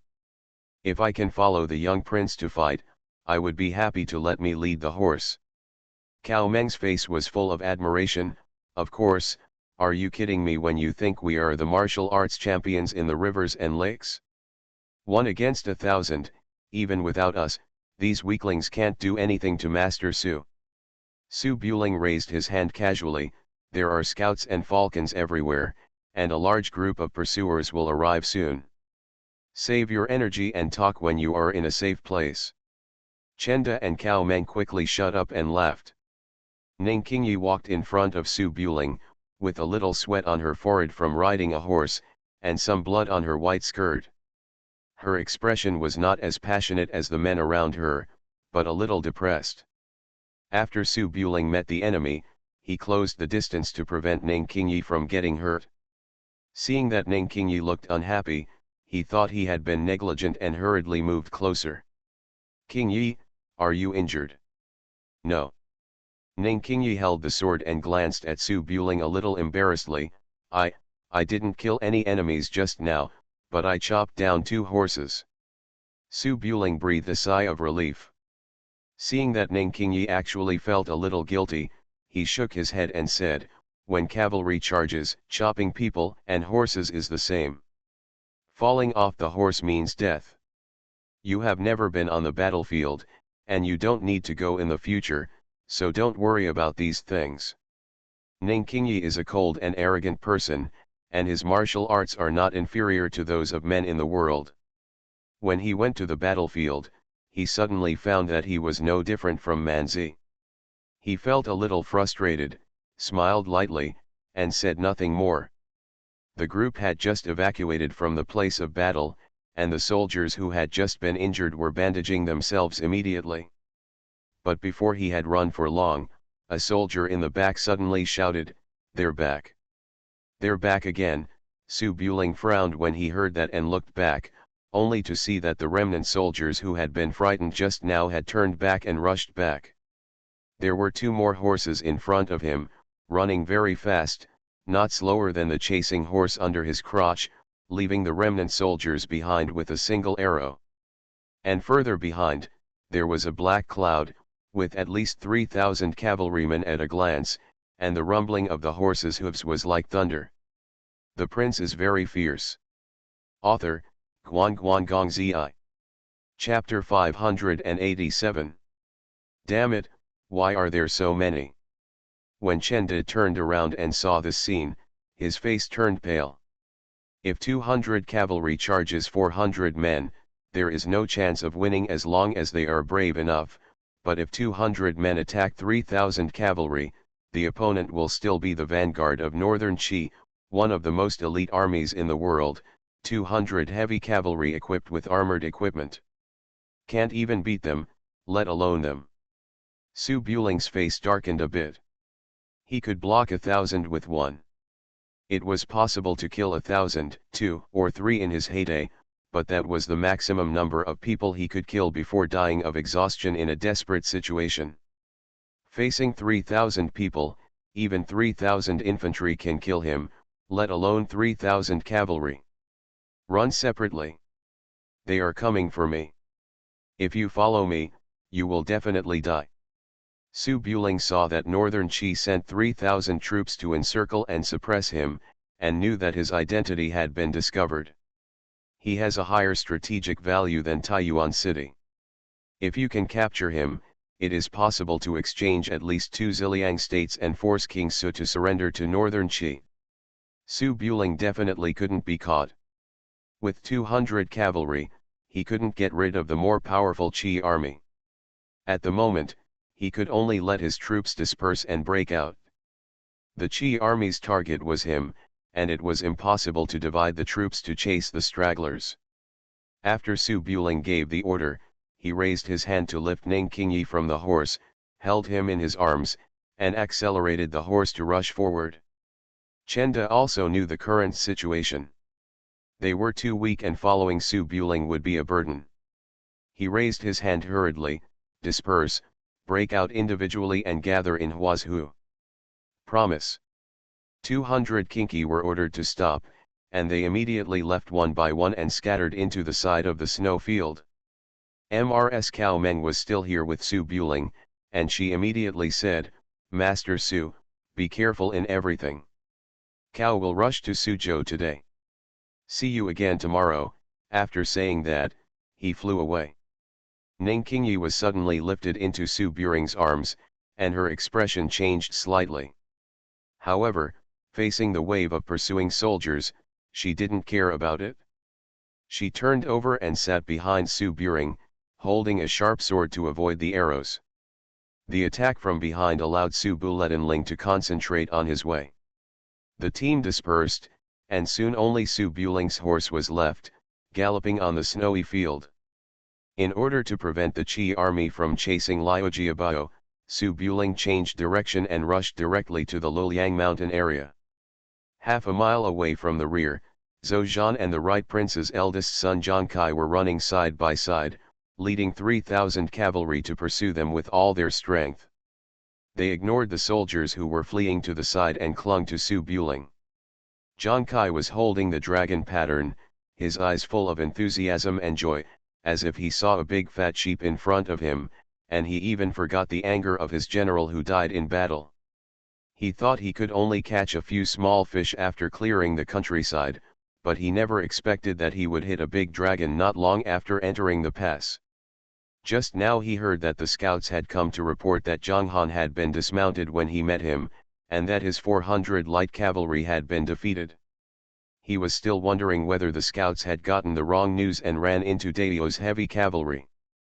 As a result, the scout described it as a general who was riding through the wind and snow, with amazing martial arts skills, killing people as easily as cutting grass. Zhou Zhan next to him immediately realized who he had met. Zhou Zhan had been traveling around northern Xinjiang in recent months. When he saw Chai Feng Ma on the boat in Fanyang County, he guessed that the handsome young man he met was Su Buling. Various rumors later confirmed this. Zui Feng Taxiu is one of the best horses in Mobei. There are only a few dozen horses in the world. Most of them are kept by the Emperor of Mobei. Even Zhou Zhan can only ride the national master Zhou Qingkai's Zui Feng horse. This shows how many horses there are. Rare. The chasing wind and snow flowing into Daio can be counted in less than one hand, and it is clear whose hand it is. He could run around on Chai Feng and snow, and he could instantly kill Zhang Han in a single encounter in the battle formation. Even the martial king of Chu didn't have this ability, and Daio only had Su Buletin Ling who could be so fierce. When Zhang Kai heard that he had met King Su's son, it was self-evident how excited he felt. As long as Su Buling was captured, Ziliang would basically be no longer a threat. In terms of the current situation, it would be easier than capturing Emperor Daio. After all, if Emperor Daio is captured, the Song family will have a lot of clan members who can depose the emperor and establish a new one, but King Su only has one son, so he has no choice but to replace him. Drive. Quick, no matter the cost, we must capture King Su's son. Anyone who can capture Su Buletin Ling alive will receive a reward of 10,000 taels. Zhang Kai raised his long spear and frantically urged the soldiers and horses behind him. It's just that Su Buling rode so fast that he couldn't catch up no matter how many people there were. Only Zhang Kai and Zhou Zhan's horse could catch up with Su Buling, and even got closer and closer, but Zhou Zhan had seen Su Buling before. Ling's skill kept speaking to dissuade. His Royal Highness, Su Buling's martial arts is no small matter. If my father is gone, I don't think anyone can win in a one-on-one fight. If we two catch up, we will die. We must not advance rashly. Zhang Kai watched helplessly as a large piece of fat hung in front of him. He was not willing to let Su Buling slip away. He quickly said, as long as he can hold it for a moment, the cavalry will be able to surround him. He will not be able to escape with his wings, he yelled angrily at the front. I am Zhang Kai, the eldest son of the right prince of the northern Qi dynasty. No matter what, you have no way to escape. I can spare your life by stopping my horse now. Once I catch up, my swords and arrows will have no eyesight. This is to prepare for surrender. Half a mile ahead, Su Buling, who was speeding with his head down, straightened up suddenly when he heard these words and looked back, his eyes shining brightly. The prince on your right? The Zhang royal family? Let me go, what a big piece of fat. Ning Qingyi hugged Su Buling's waist and was stunned when she heard the sound. There is also a prince behind you, do you know him? Of course we know each other. There are only two princes in northern Qi, and they are worth more than me. Su Buling was just thinking about evacuating quickly, but after realizing that the son of the right prince Zhang Heng was behind him, he suddenly couldn't run anymore. The power of the left and right princes of northern Qi is extremely great. The right prince is in charge of the entire eastern battlefield and has more soldiers and horses under his command than the prince of Su. Although the right prince has more than one son, the eldest son still has weight. Not to mention forcing northern Qi to withdraw troops, it is not easy to exchange two cities. Such a big piece of fat meat is chasing people to chew, if you don't eat it, it is really a waste of heaven. Su Buling looked at the distance, then leaned forward a little, let Ning Qingyi cover himself, and said, Don't move, I'll be back soon. Ning Qingyu was slightly stunned, and then his eyes were full of shock. Are you crazy? There are so many pursuers behind. Su Buling did not respond. When the flying horse crossed a ridge, he took advantage of the height difference to block his sight and slipped from the side of the horse and fell into the snow. He forced his hand into the ground to stop his body and hid under the ridge. Ning Qingyu looked anxious, but he didn't dare to look back. He just stood up straight, pretending to hold Su Buling's waist, and continued to run forward. Half a mile is a short distance. The wind-chasing horse can reach it in a few moments at full speed. Zhang Kai and Zhou Zhan were not far from the cavalry behind them, and did not rush to chase Su Buling's buttocks. But even if they chopped off their heads, they would not believe that Su Buling, who was surrounded by 3,000 cavalry, could catch the attention of hunters at this time. Seeing the wind-chasing horse in front jump off the ridge and continue to run forward, the subtle abnormality did not attract the attention of the two. Zhang Kai, wearing bright silver armor, galloped on his horse, and did not forget to scold anxiously. Su Buling, you can't escape today. But at the moment when Zhang Kai jumped off the ridge and the horse's forehoofs were in the air, Zhou Zhan's face suddenly changed, and the long sword on his waist was instantly unsheathed and slashed at Zhang Kai next to him. Zhang Kai was startled, thinking that the son of Zhou Qiuashi had betrayed him.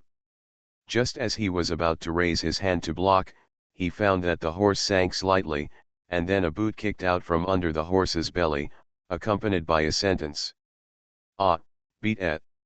This was obviously Su Buling's slight confusion after discovering Zhou Zhan, whom he had met once before, but the confusion did not slow down the speed of the surprise attack.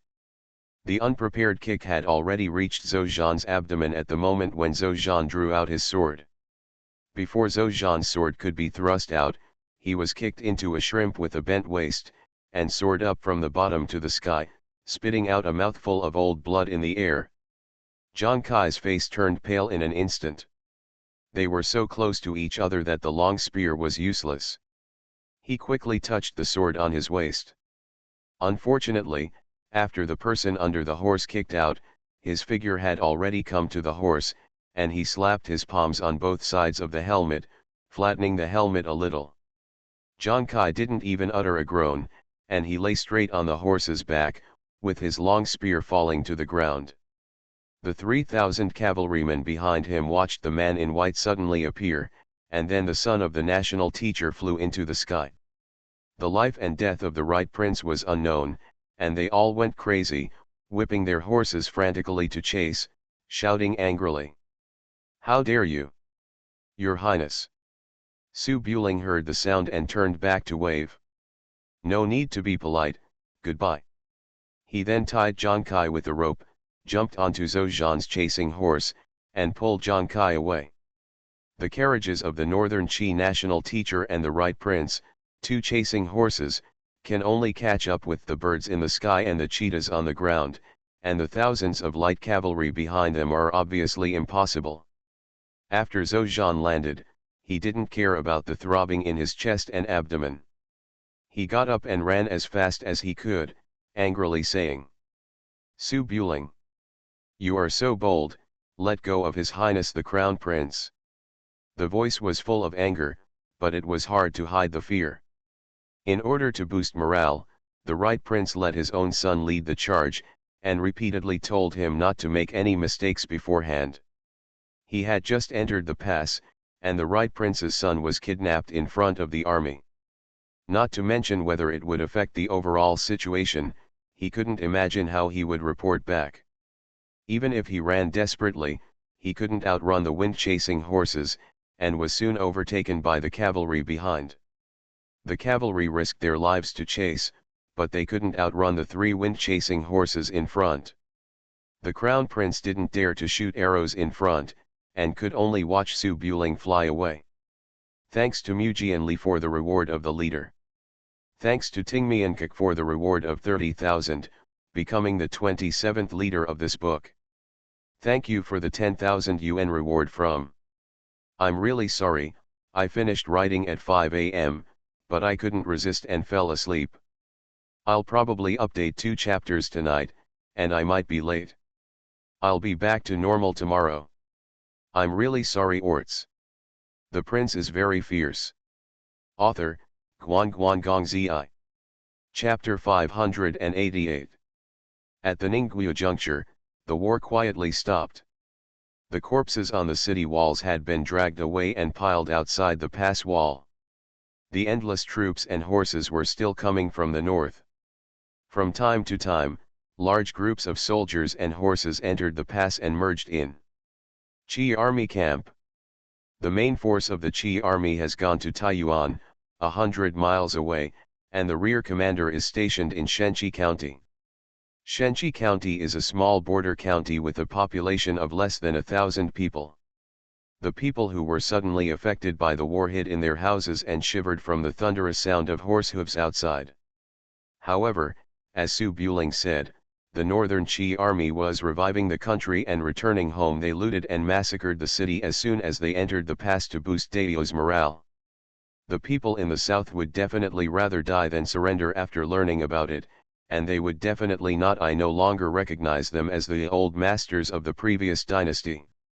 Not only did he not disturb the people, Zhang Heng, the right prince of the northern Qi dynasty, also asked his soldiers to push grain carts to distribute grains from house to house, making a gesture of being close to the people, and then asked civil servants to summon the people to talk about the evil deeds of the Song family usurping the country. To say that the Song family usurped the country is not a random fabrication made by the northern Qi dynasty to deceive the people. In terms of bloodline inheritance, the Zhang family of the northern Qi dynasty is far more orthodox than the Song family.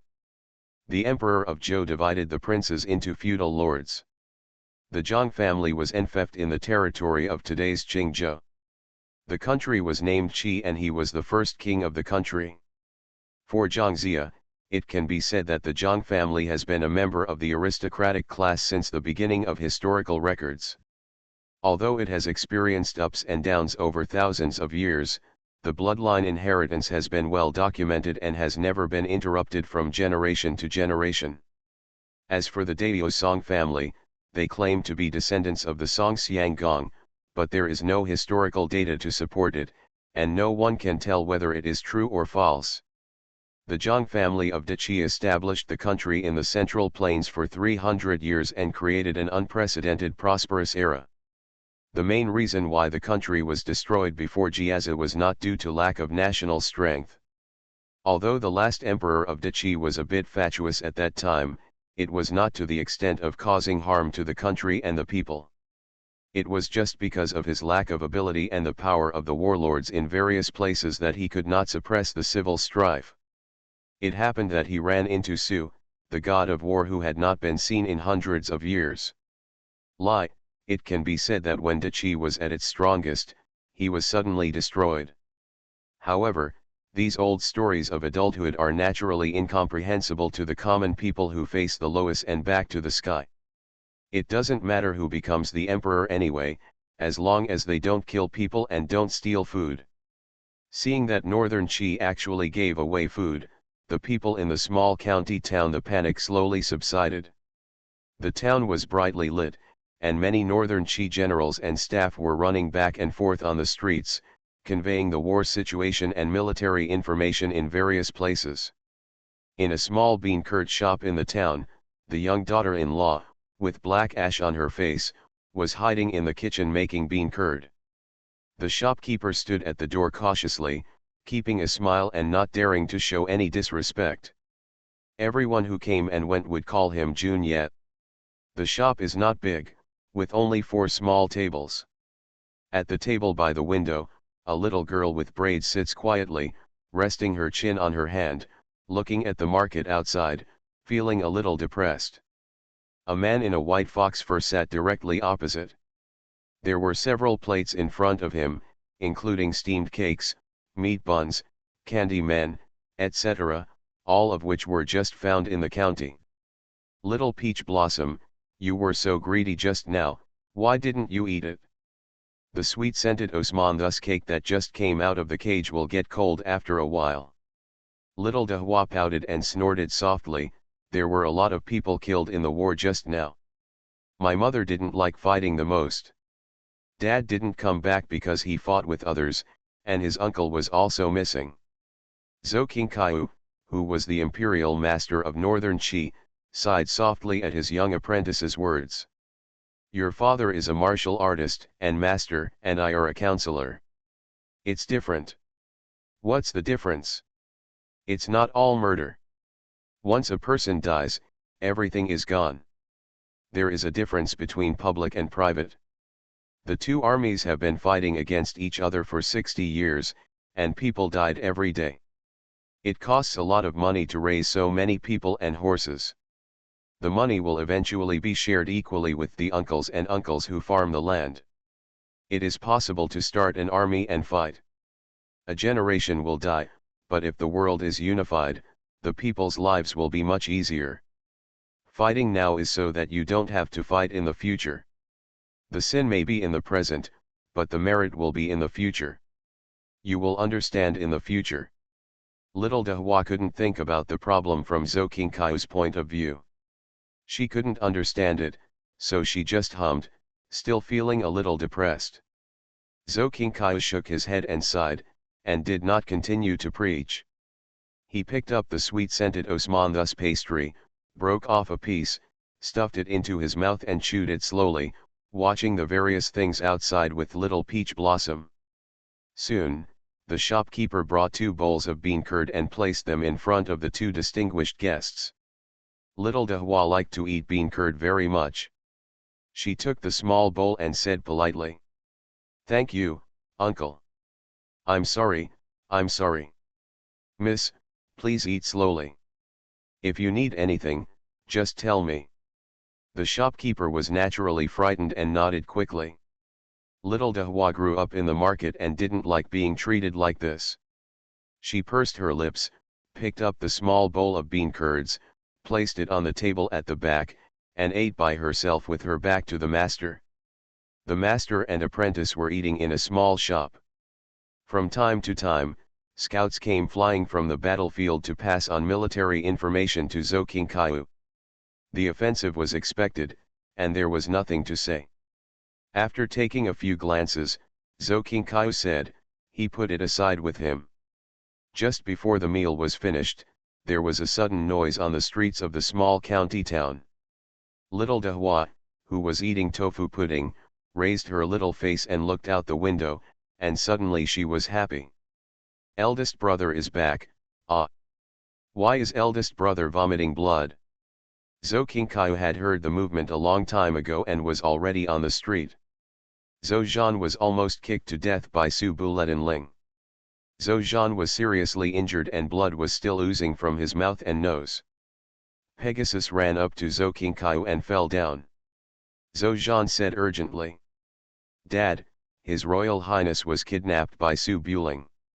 Seeing the situation, many generals who rushed over were shocked and a little confused when they heard this. When they saw Zhou Zhan running back covered in blood, they thought the prince had died in the battle. What does being captured mean? Could it be that the vanguard army failed to break through and was completely wiped out? Kidnapped by Su Buling. Su Buletin. My day. Ziliang, little king of hell. Is the Ziliang army coming? Many generals had different expressions, and Zhou Qingkaiu was also confused. He knew that the Ziliang army could not be in Taiyuan, so he asked. With 10,000 vanguard troops, how can you still be allowed to break the formation alone? No, His Highness the Crown Prince has caught up with him. Not only were the people tied up, but the 2 wind-chasing horses were also snatched away. The vanguard is fine. There are 3,000 cavalry left behind to chase. Zhou Qingkaiu breathed a sigh of relief when he heard this. I understand. Send the order to continue marching. I will explain the matter to the prince. Zhou Zhijia looked anxious. What about His Highness the Crown Prince?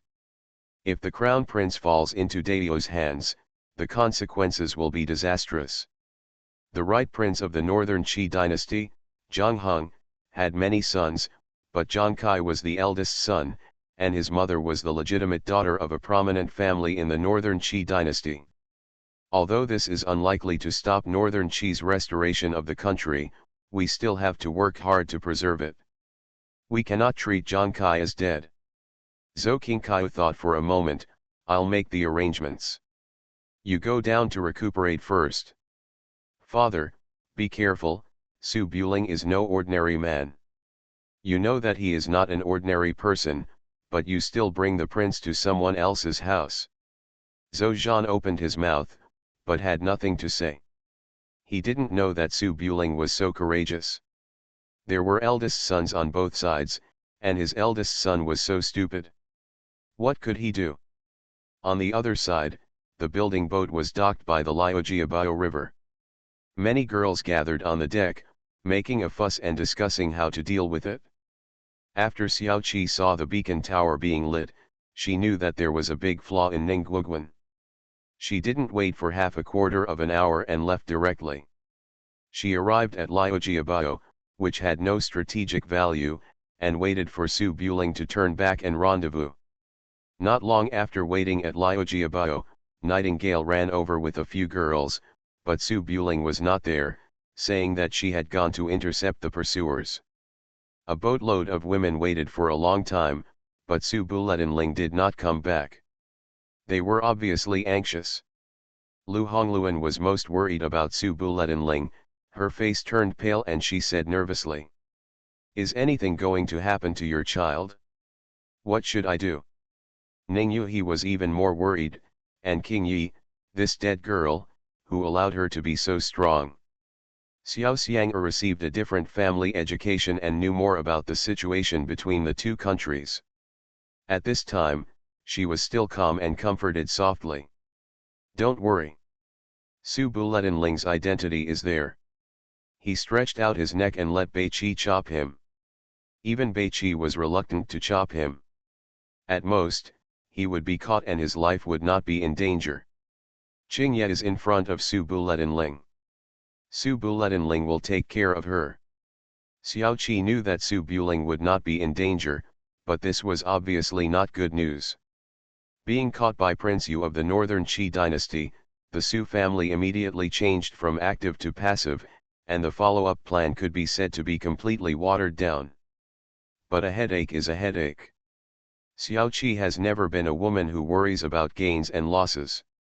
No matter how difficult the situation she faces, she always thinks about how to break the situation rather than complaining about others. Su Buling didn't come back for so long. It was possible that he failed to get rid of his pursuers and was caught by Baiki. Su Buletinling fell into the hands of the right prince. With his personal combat power, it was not impossible for him to lead Ning Qingyi to break out. The most important thing at the moment was that they did not get caught. If they were also caught and threatened with their family members, Su Buletinling would have no chance. Even with all his abilities, it would be impossible for him to escape with a boatload of people. Thinking of this, Xiao Qi said simply, "No, wait, let's get out of danger first. We will wait until the exact news comes, and then we can make plans." The Fen River merges into the Yellow River in Wanran County on the north side of Fenglingdu. As long as it reaches Fenglingdu, the Northern Qi dynasty cannot catch up no matter how fast it fights. Although many women were at a loss, Xiao Qi was the only one who could make a decision at the moment. Everything they said was just causing trouble, so they said nothing more and watched the ship weigh anchor, leave the shores of the Fen River, and go down the river. You are listening to Novels at Bless Up channel. Wish you happiness and luck. Please subscribe to receive new novels. How do you feel about this novel? Please like and leave a comment. The Prince is Very Fierce. Author, Guan Guan Gong Zi. Chapter 589. It was already night, and a crescent moon hung between the stars, illuminating the snowy mountains. 3 extremely strong horses walked slowly between the mountains. After running for a long time, even the wind-chasing horses were sweating profusely and exhausted. The heavy breathing and drum-like heartbeats could be clearly heard a few steps away. Su Buling had just come out to accompany Man Zi for a stroll, but he ended up getting so much, which was really unexpected. Not to mention the Prince Zhangkai, the two wind-chasing horses alone were worth the trip. I don't know how much Xiao Qi would admire his fiancée after knowing it. Su Buling was in a very good mood, leading the horses to walk between the rugged snowy mountains. He was afraid that the wind-chasing horses he had just robbed would run to death, so he took off Zhangkai's bright silver helmet and poured some clean water to feed the horses one by one. Ning Qingyi also walked on foot, with a long sword on his back, leading two horses in his hands, a little cold on his forehead, and looking back from time to time at the robbed spoils. Ning Qingyi had seen the power of the wind-chasing horse, and as a man of the world, he was envious to death, but only the emperor and the prince could have one, so he could only think about it in his heart. Now that he had two wind-chasing horses, he felt like a bandit robbing a silver escort car.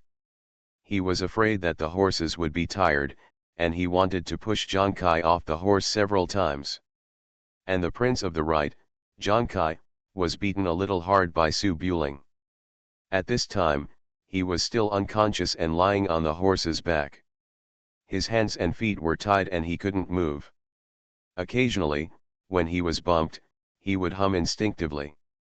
After kidnapping the son of the right prince of Northern Qi could not abandon the prince.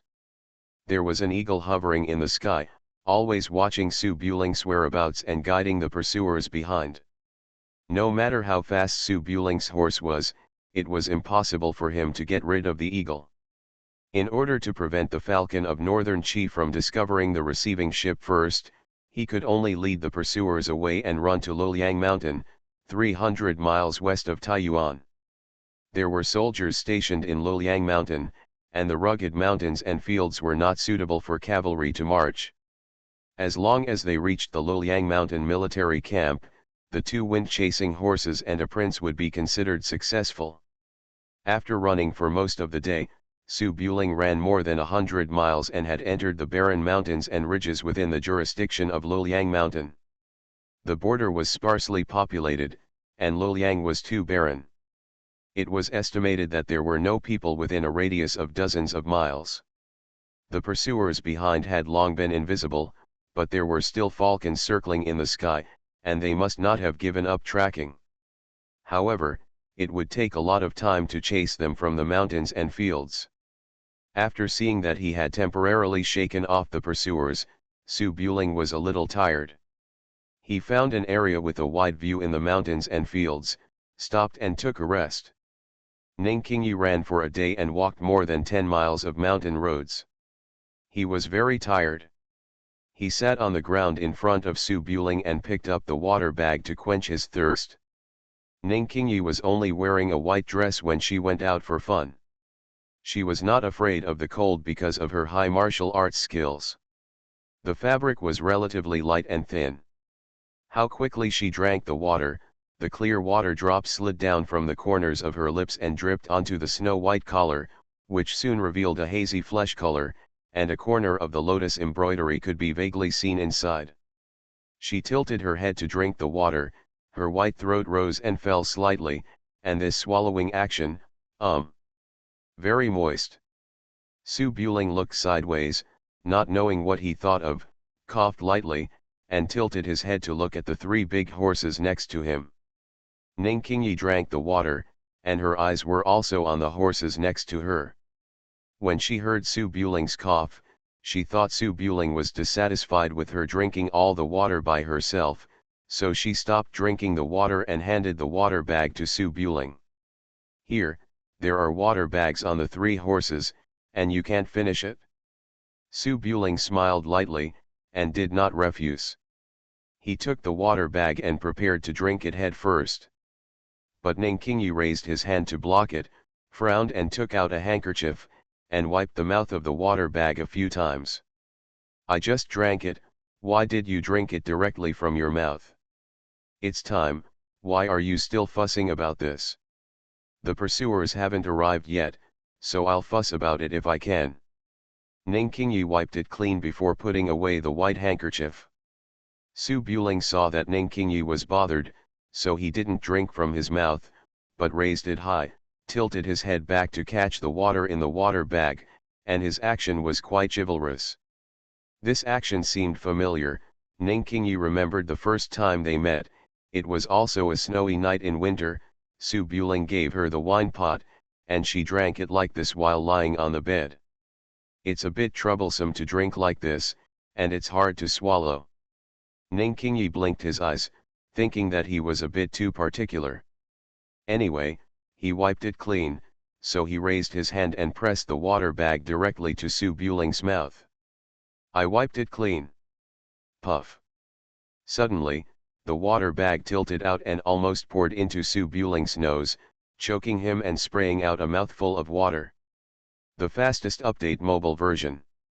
Ning Qingyi secretly took a breath of cold air and quickly retracted his hand. I didn't pay attention, sorry, did you choke?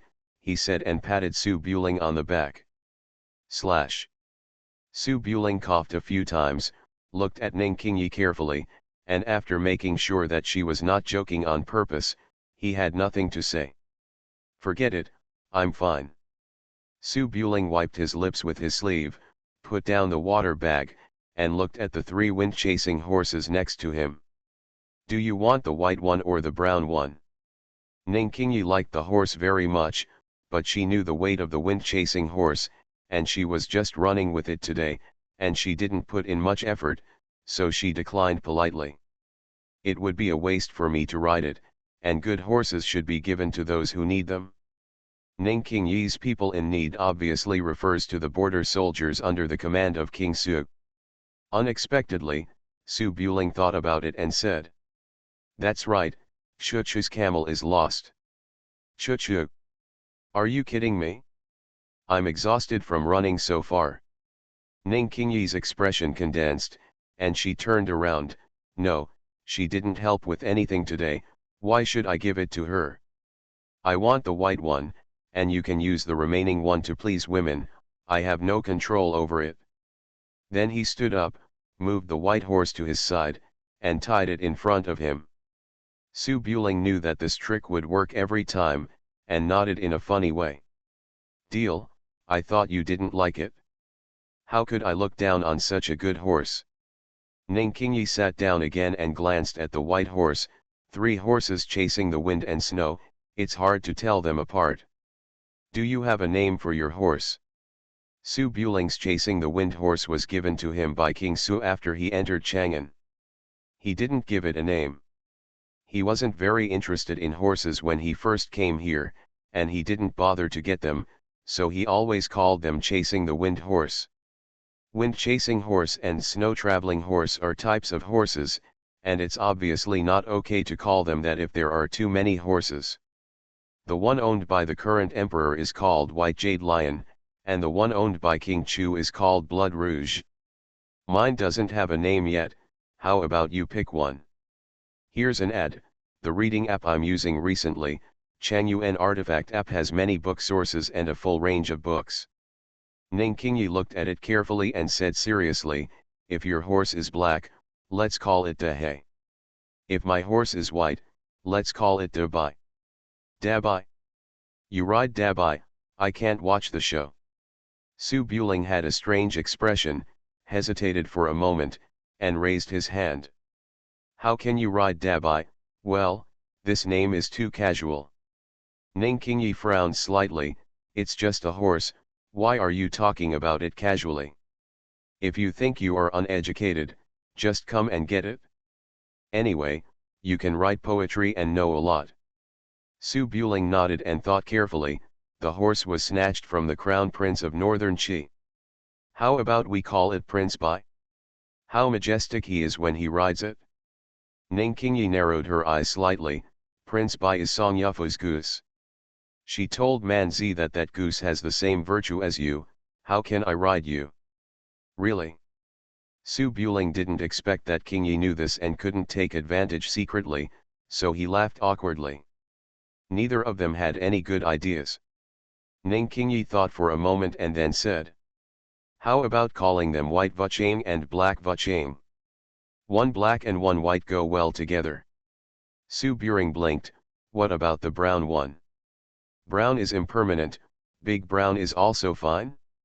Su Buling saw that Ning Qingyi was not joking at all, and nodded, but he couldn't find any words to refute. There are only 2 updates today. I have to adjust the time difference a little bit. Sorry. The prince is very fierce. Author, Guan Zi. Chapter 590. On the first night of the first lunar month, snow covered the mountains in Luoyang. The snow in winter has not yet melted, and the bright moonlight does not bring any warmth. The night wind blows, making people feel chilly. In the shelter of the mountain, 3 horses stood together, gnawing on the dead grass on the ground to replenish their physical strength after running continuously. The crown prince of northern Qi, wearing bright silver armor, was still lying on his horse, ready to evacuate at any time. The man and woman in white were leaning under a big pine tree, still thinking about the name of the horse. Neither you nor I are satisfied with anything you say. Even names like Black Whirlwind and Vitiligo pop up.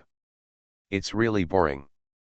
Ning Qingyi rested for a while, and the fatigue of running around was relieved. Looking at Su Buling frowning and thinking about names, for some reason, the corners of his mouth curled up, maybe because he felt that they were a little naive. Ning Qingyi is relatively cold and rarely smiles, but her smile is amazing. After Su Bulenling noticed it, he turned his head and said doubtfully, "Why are you laughing? Do you think vitiligo sounds bad?" Ning Qingyi put away her smile again, leaned under the big tree, and looked at the silent mountains. "No. I just think that we are like the wanderers in the rivers and lakes. We got the horse and the sword. When we evade pursuit, we hide in the mountains secretly. Lahi, it's quite interesting." After saying this, Su Buring really felt a little bit, they are quite similar, almost the same. Ning Qingyi leaned the snow-white sword on her shoulder, folded her arms and thought for a moment, it's a pity that this is not Jianghu. When the northern Qi dynasty comes, I don't know how many people will die. In the past, Iron Eagle hunted deer, and the imperial court suppressed bandits, and all the corpses were killed. If there is a war between the 2 countries, more people will die. Ning Qingyi was born in a mountain village in Shu. Although he was displaced during his childhood, the world was generally peaceful.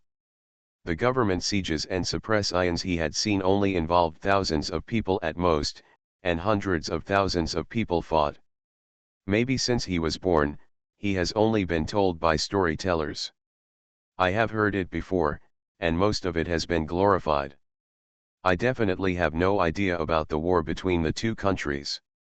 Su Buling was born in Jiangmen and has many memories of his previous life, and he knows much more about troubled times. The battles on the stage were all fought by generals, using less to defeat more, or to capture the king alone. In fact, the battle was much more tragic than people imagined. To put it simply, it was to take human lives. When the former Qi dynasty was stable, from southern Xinjiang to Mobei, there are about 9 million households and more than 70 million people.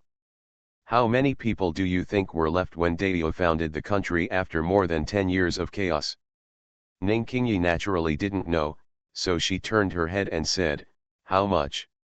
Su Buling spread his hands slightly, 2 million households, more than 12 million people, more than 70% of them died. Ning Qingyi frowned, finding it difficult to understand such astronomical numbers. There are so many. Su Buling nodded. White bones are exposed in the wild, and there are no roosters crowing for thousands of miles.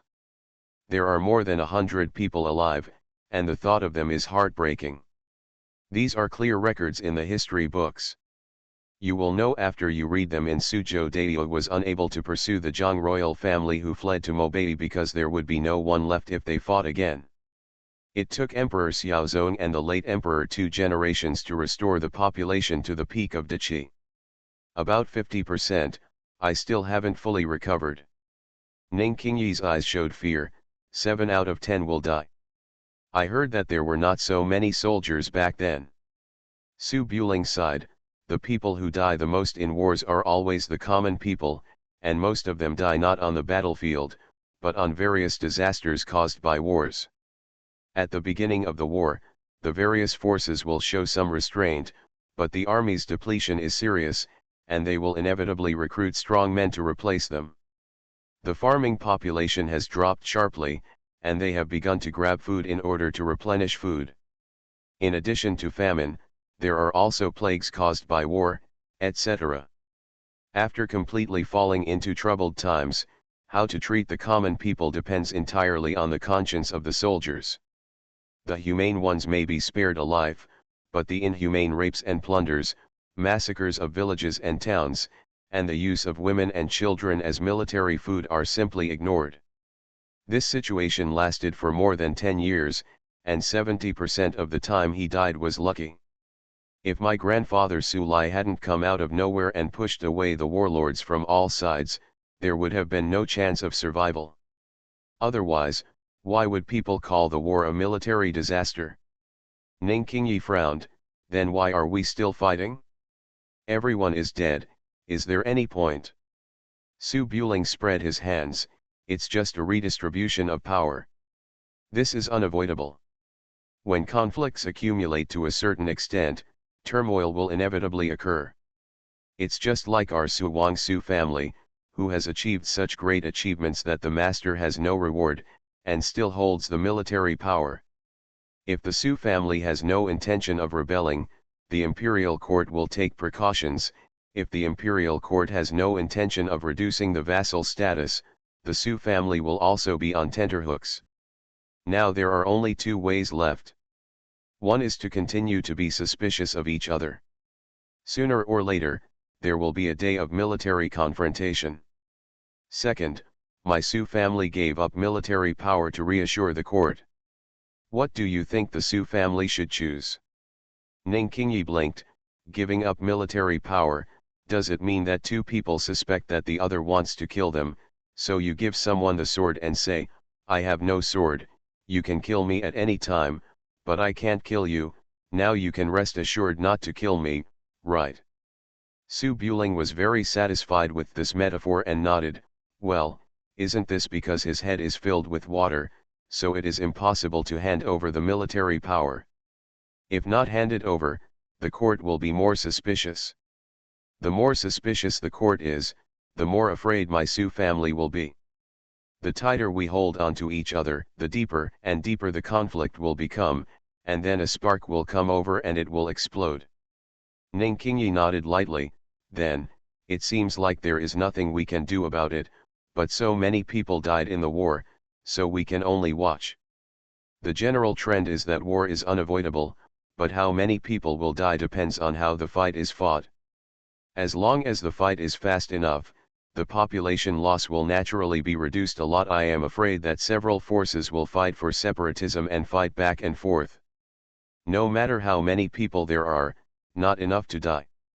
Ning Qingyi seemed to understand, this time when Northern Qi enters the pass, if it can attack Chang'an at once, will the war be over? How is it possible? Dao's national power is at its peak. The Northern Qi dynasty occupies a large area north of the Yellow River at most. If they can take out the Liaxi Protectorate, it will be considered a restoration of the country. It is impossible to enter the Guanzhong Road. If you want to end this war, either the eastern vassal kings successfully usurped the throne, reorganized their internal affairs, and mobilized the power of the whole country to overthrow the Northern Qi dynasty, or the Northern Qi dynasty gradually encroached on Dao's territory and slowly squeezed Dao to death over time. Songji wanted to make a comeback, so he could only defeat the kings first. It is almost impossible to destroy Northern Qi again. This time Northern Qi enters the pass, which is a dead end for Songji. The kings from the east have the best chance of winning. Ning Qingyi listened to these national affairs as if they were from heaven, but when Su Buling talked about national affairs, he was not just talking nonsense in a tea house. As the prince of the feudal lord, his words had the spirit of waking up to take over the world. For women, This kind of temperament is very lethal. Even if they don't understand it, they will still find it very attractive when they see the heroism of the people in power casually commenting on the heroes of the world. This is due to nature and comes from the innate resistance of animals to the strong. The sense of obedience and dependence of others has been the same in ancient and modern times, and even Ning Qingyi, who has an arrogant personality, is no exception. Ning Qingyi saw that Su Buling's words were clear and logical, so she couldn't show her incomprehension. After thinking carefully, he nodded slightly. Then what are you going to do? Su Buling's expression of concern for the country and the people dropped and he spread his hands. I will definitely go back and get married. Ziliang is standing behind the emperor. He has to kill Guanzhong Road before he can hit me. You can't expect me to jump out now be the savior. I've been talking for a long time, but it's all nonsense that has nothing to do with me. I thought you were trying to turn the tide after analyzing so much. Ning Qingyi's eyes were strange, but after thinking about it carefully, King Su was in the west and couldn't get there, so he didn't say anything more and just sighed lightly, feeling bored. The night is getting darker, and the coldness in the mountains and forests under the cold moon is getting heavier and heavier. Su Buling chatted about world affairs for a while, but also felt a little cold. When he saw Ning Qingyi folding his arms, he said, "Are you cold?" Ning Qingyi was wearing thin clothes. Although she was not afraid of the cold due to her good martial arts skills, she would not have to endure the cold if she could stay warm. She nodded and looked at the horse chasing the wind next to her. Su Buring smiled, untied his white robe and put it on her shoulders. Ning Qingyi's body stiffened suddenly and she quickly turned around. "What you do?" Su Buling said softly, "Aren't you cold? Just put it on, I can bear it." Ning Qingyi's eyes were strange, she raised her slender jade finger and pointed at the horse. "There's a blanket on the horse and you're addicted to taking off your clothes." Su Buletinling's smiling expression froze slightly. He held it in for a long time and couldn't say anything. He said to himself, "Why is this girl so horny?" He got up and took the spare blanket from chasing the wind horse, put it on his body, and leaned against it, thinking of words while leaning on the tree trunk. The two of them fell silent. Ning Qingyi frowned, looked at the thin robe on her body, and then at the thick blanket on Su Buling's body, her expression getting weirder. "What is this? Give me the thin robe and wear a thick blanket to keep you warm and windproof? Are you so good at seducing girls?" Ning Qingyi tightened the thin robe tightly around her body. It was as cold as if she hadn't worn it. She was silent for a moment, but still couldn't hold it back and turned her head. "Su Buling, what do you mean?" There was a slight irritation in his tone. After all, even if we don't mention a man's duty to take care of his women, even if he is getting along with friends, there is no reason to give thin robes to teammates and wrap himself in thick blankets. Isn't this bullying an honest person? Su Buring also noticed something was wrong. After thinking about it, he unfolded the large blanket. "How about we put it on together?" Ning Qingyi frowned and glanced twice, hummed slightly, sat closer, put half of the blanket on herself, and the two of them leaned together. Although the shoulders were leaning against each other, they had just been holding her for a long time and there was no strange feeling at this time. Su Buling was wrapped in a blanket, hesitated for a moment, and then said, "I forgot to bring the blanket. I just took off my clothes for you. I care about you, not to take advantage of you. You don't have a good heart." Ning Qingyi was not easy to fool, so she snorted softly, turned her head, and leaned against each other. As her head turned, her long hair brushed against Su Buling's cheek, carrying a faint fragrance. Even more arrogant. Su Buletinling shook his head and smiled. It was boring in the dead of night anyway, so he spoke with concern. "Qingyi, can you sleep for a while I keep an eye on you?" "I'm not sleepy. You've been playing for a long time, so go to sleep first." How about sleeping together? I, I'm a bastard. Ha ha ha. You laugh again. The three horses looked at the man and woman leaning against each other. They felt as if they were crazy and snorted several times. Just when Su Buling was about to continue teasing, the Crown Prince of Northern Qi on horseback suddenly let out a muffled and moved his body a few times. Ning Qingyi's face was red and her eyes were full of embarrassment. When she heard the sound, she immediately regained her composure. She distanced herself slightly from Su Buring, with a hint of dissatisfaction in her eyes, as if she had lost her interest.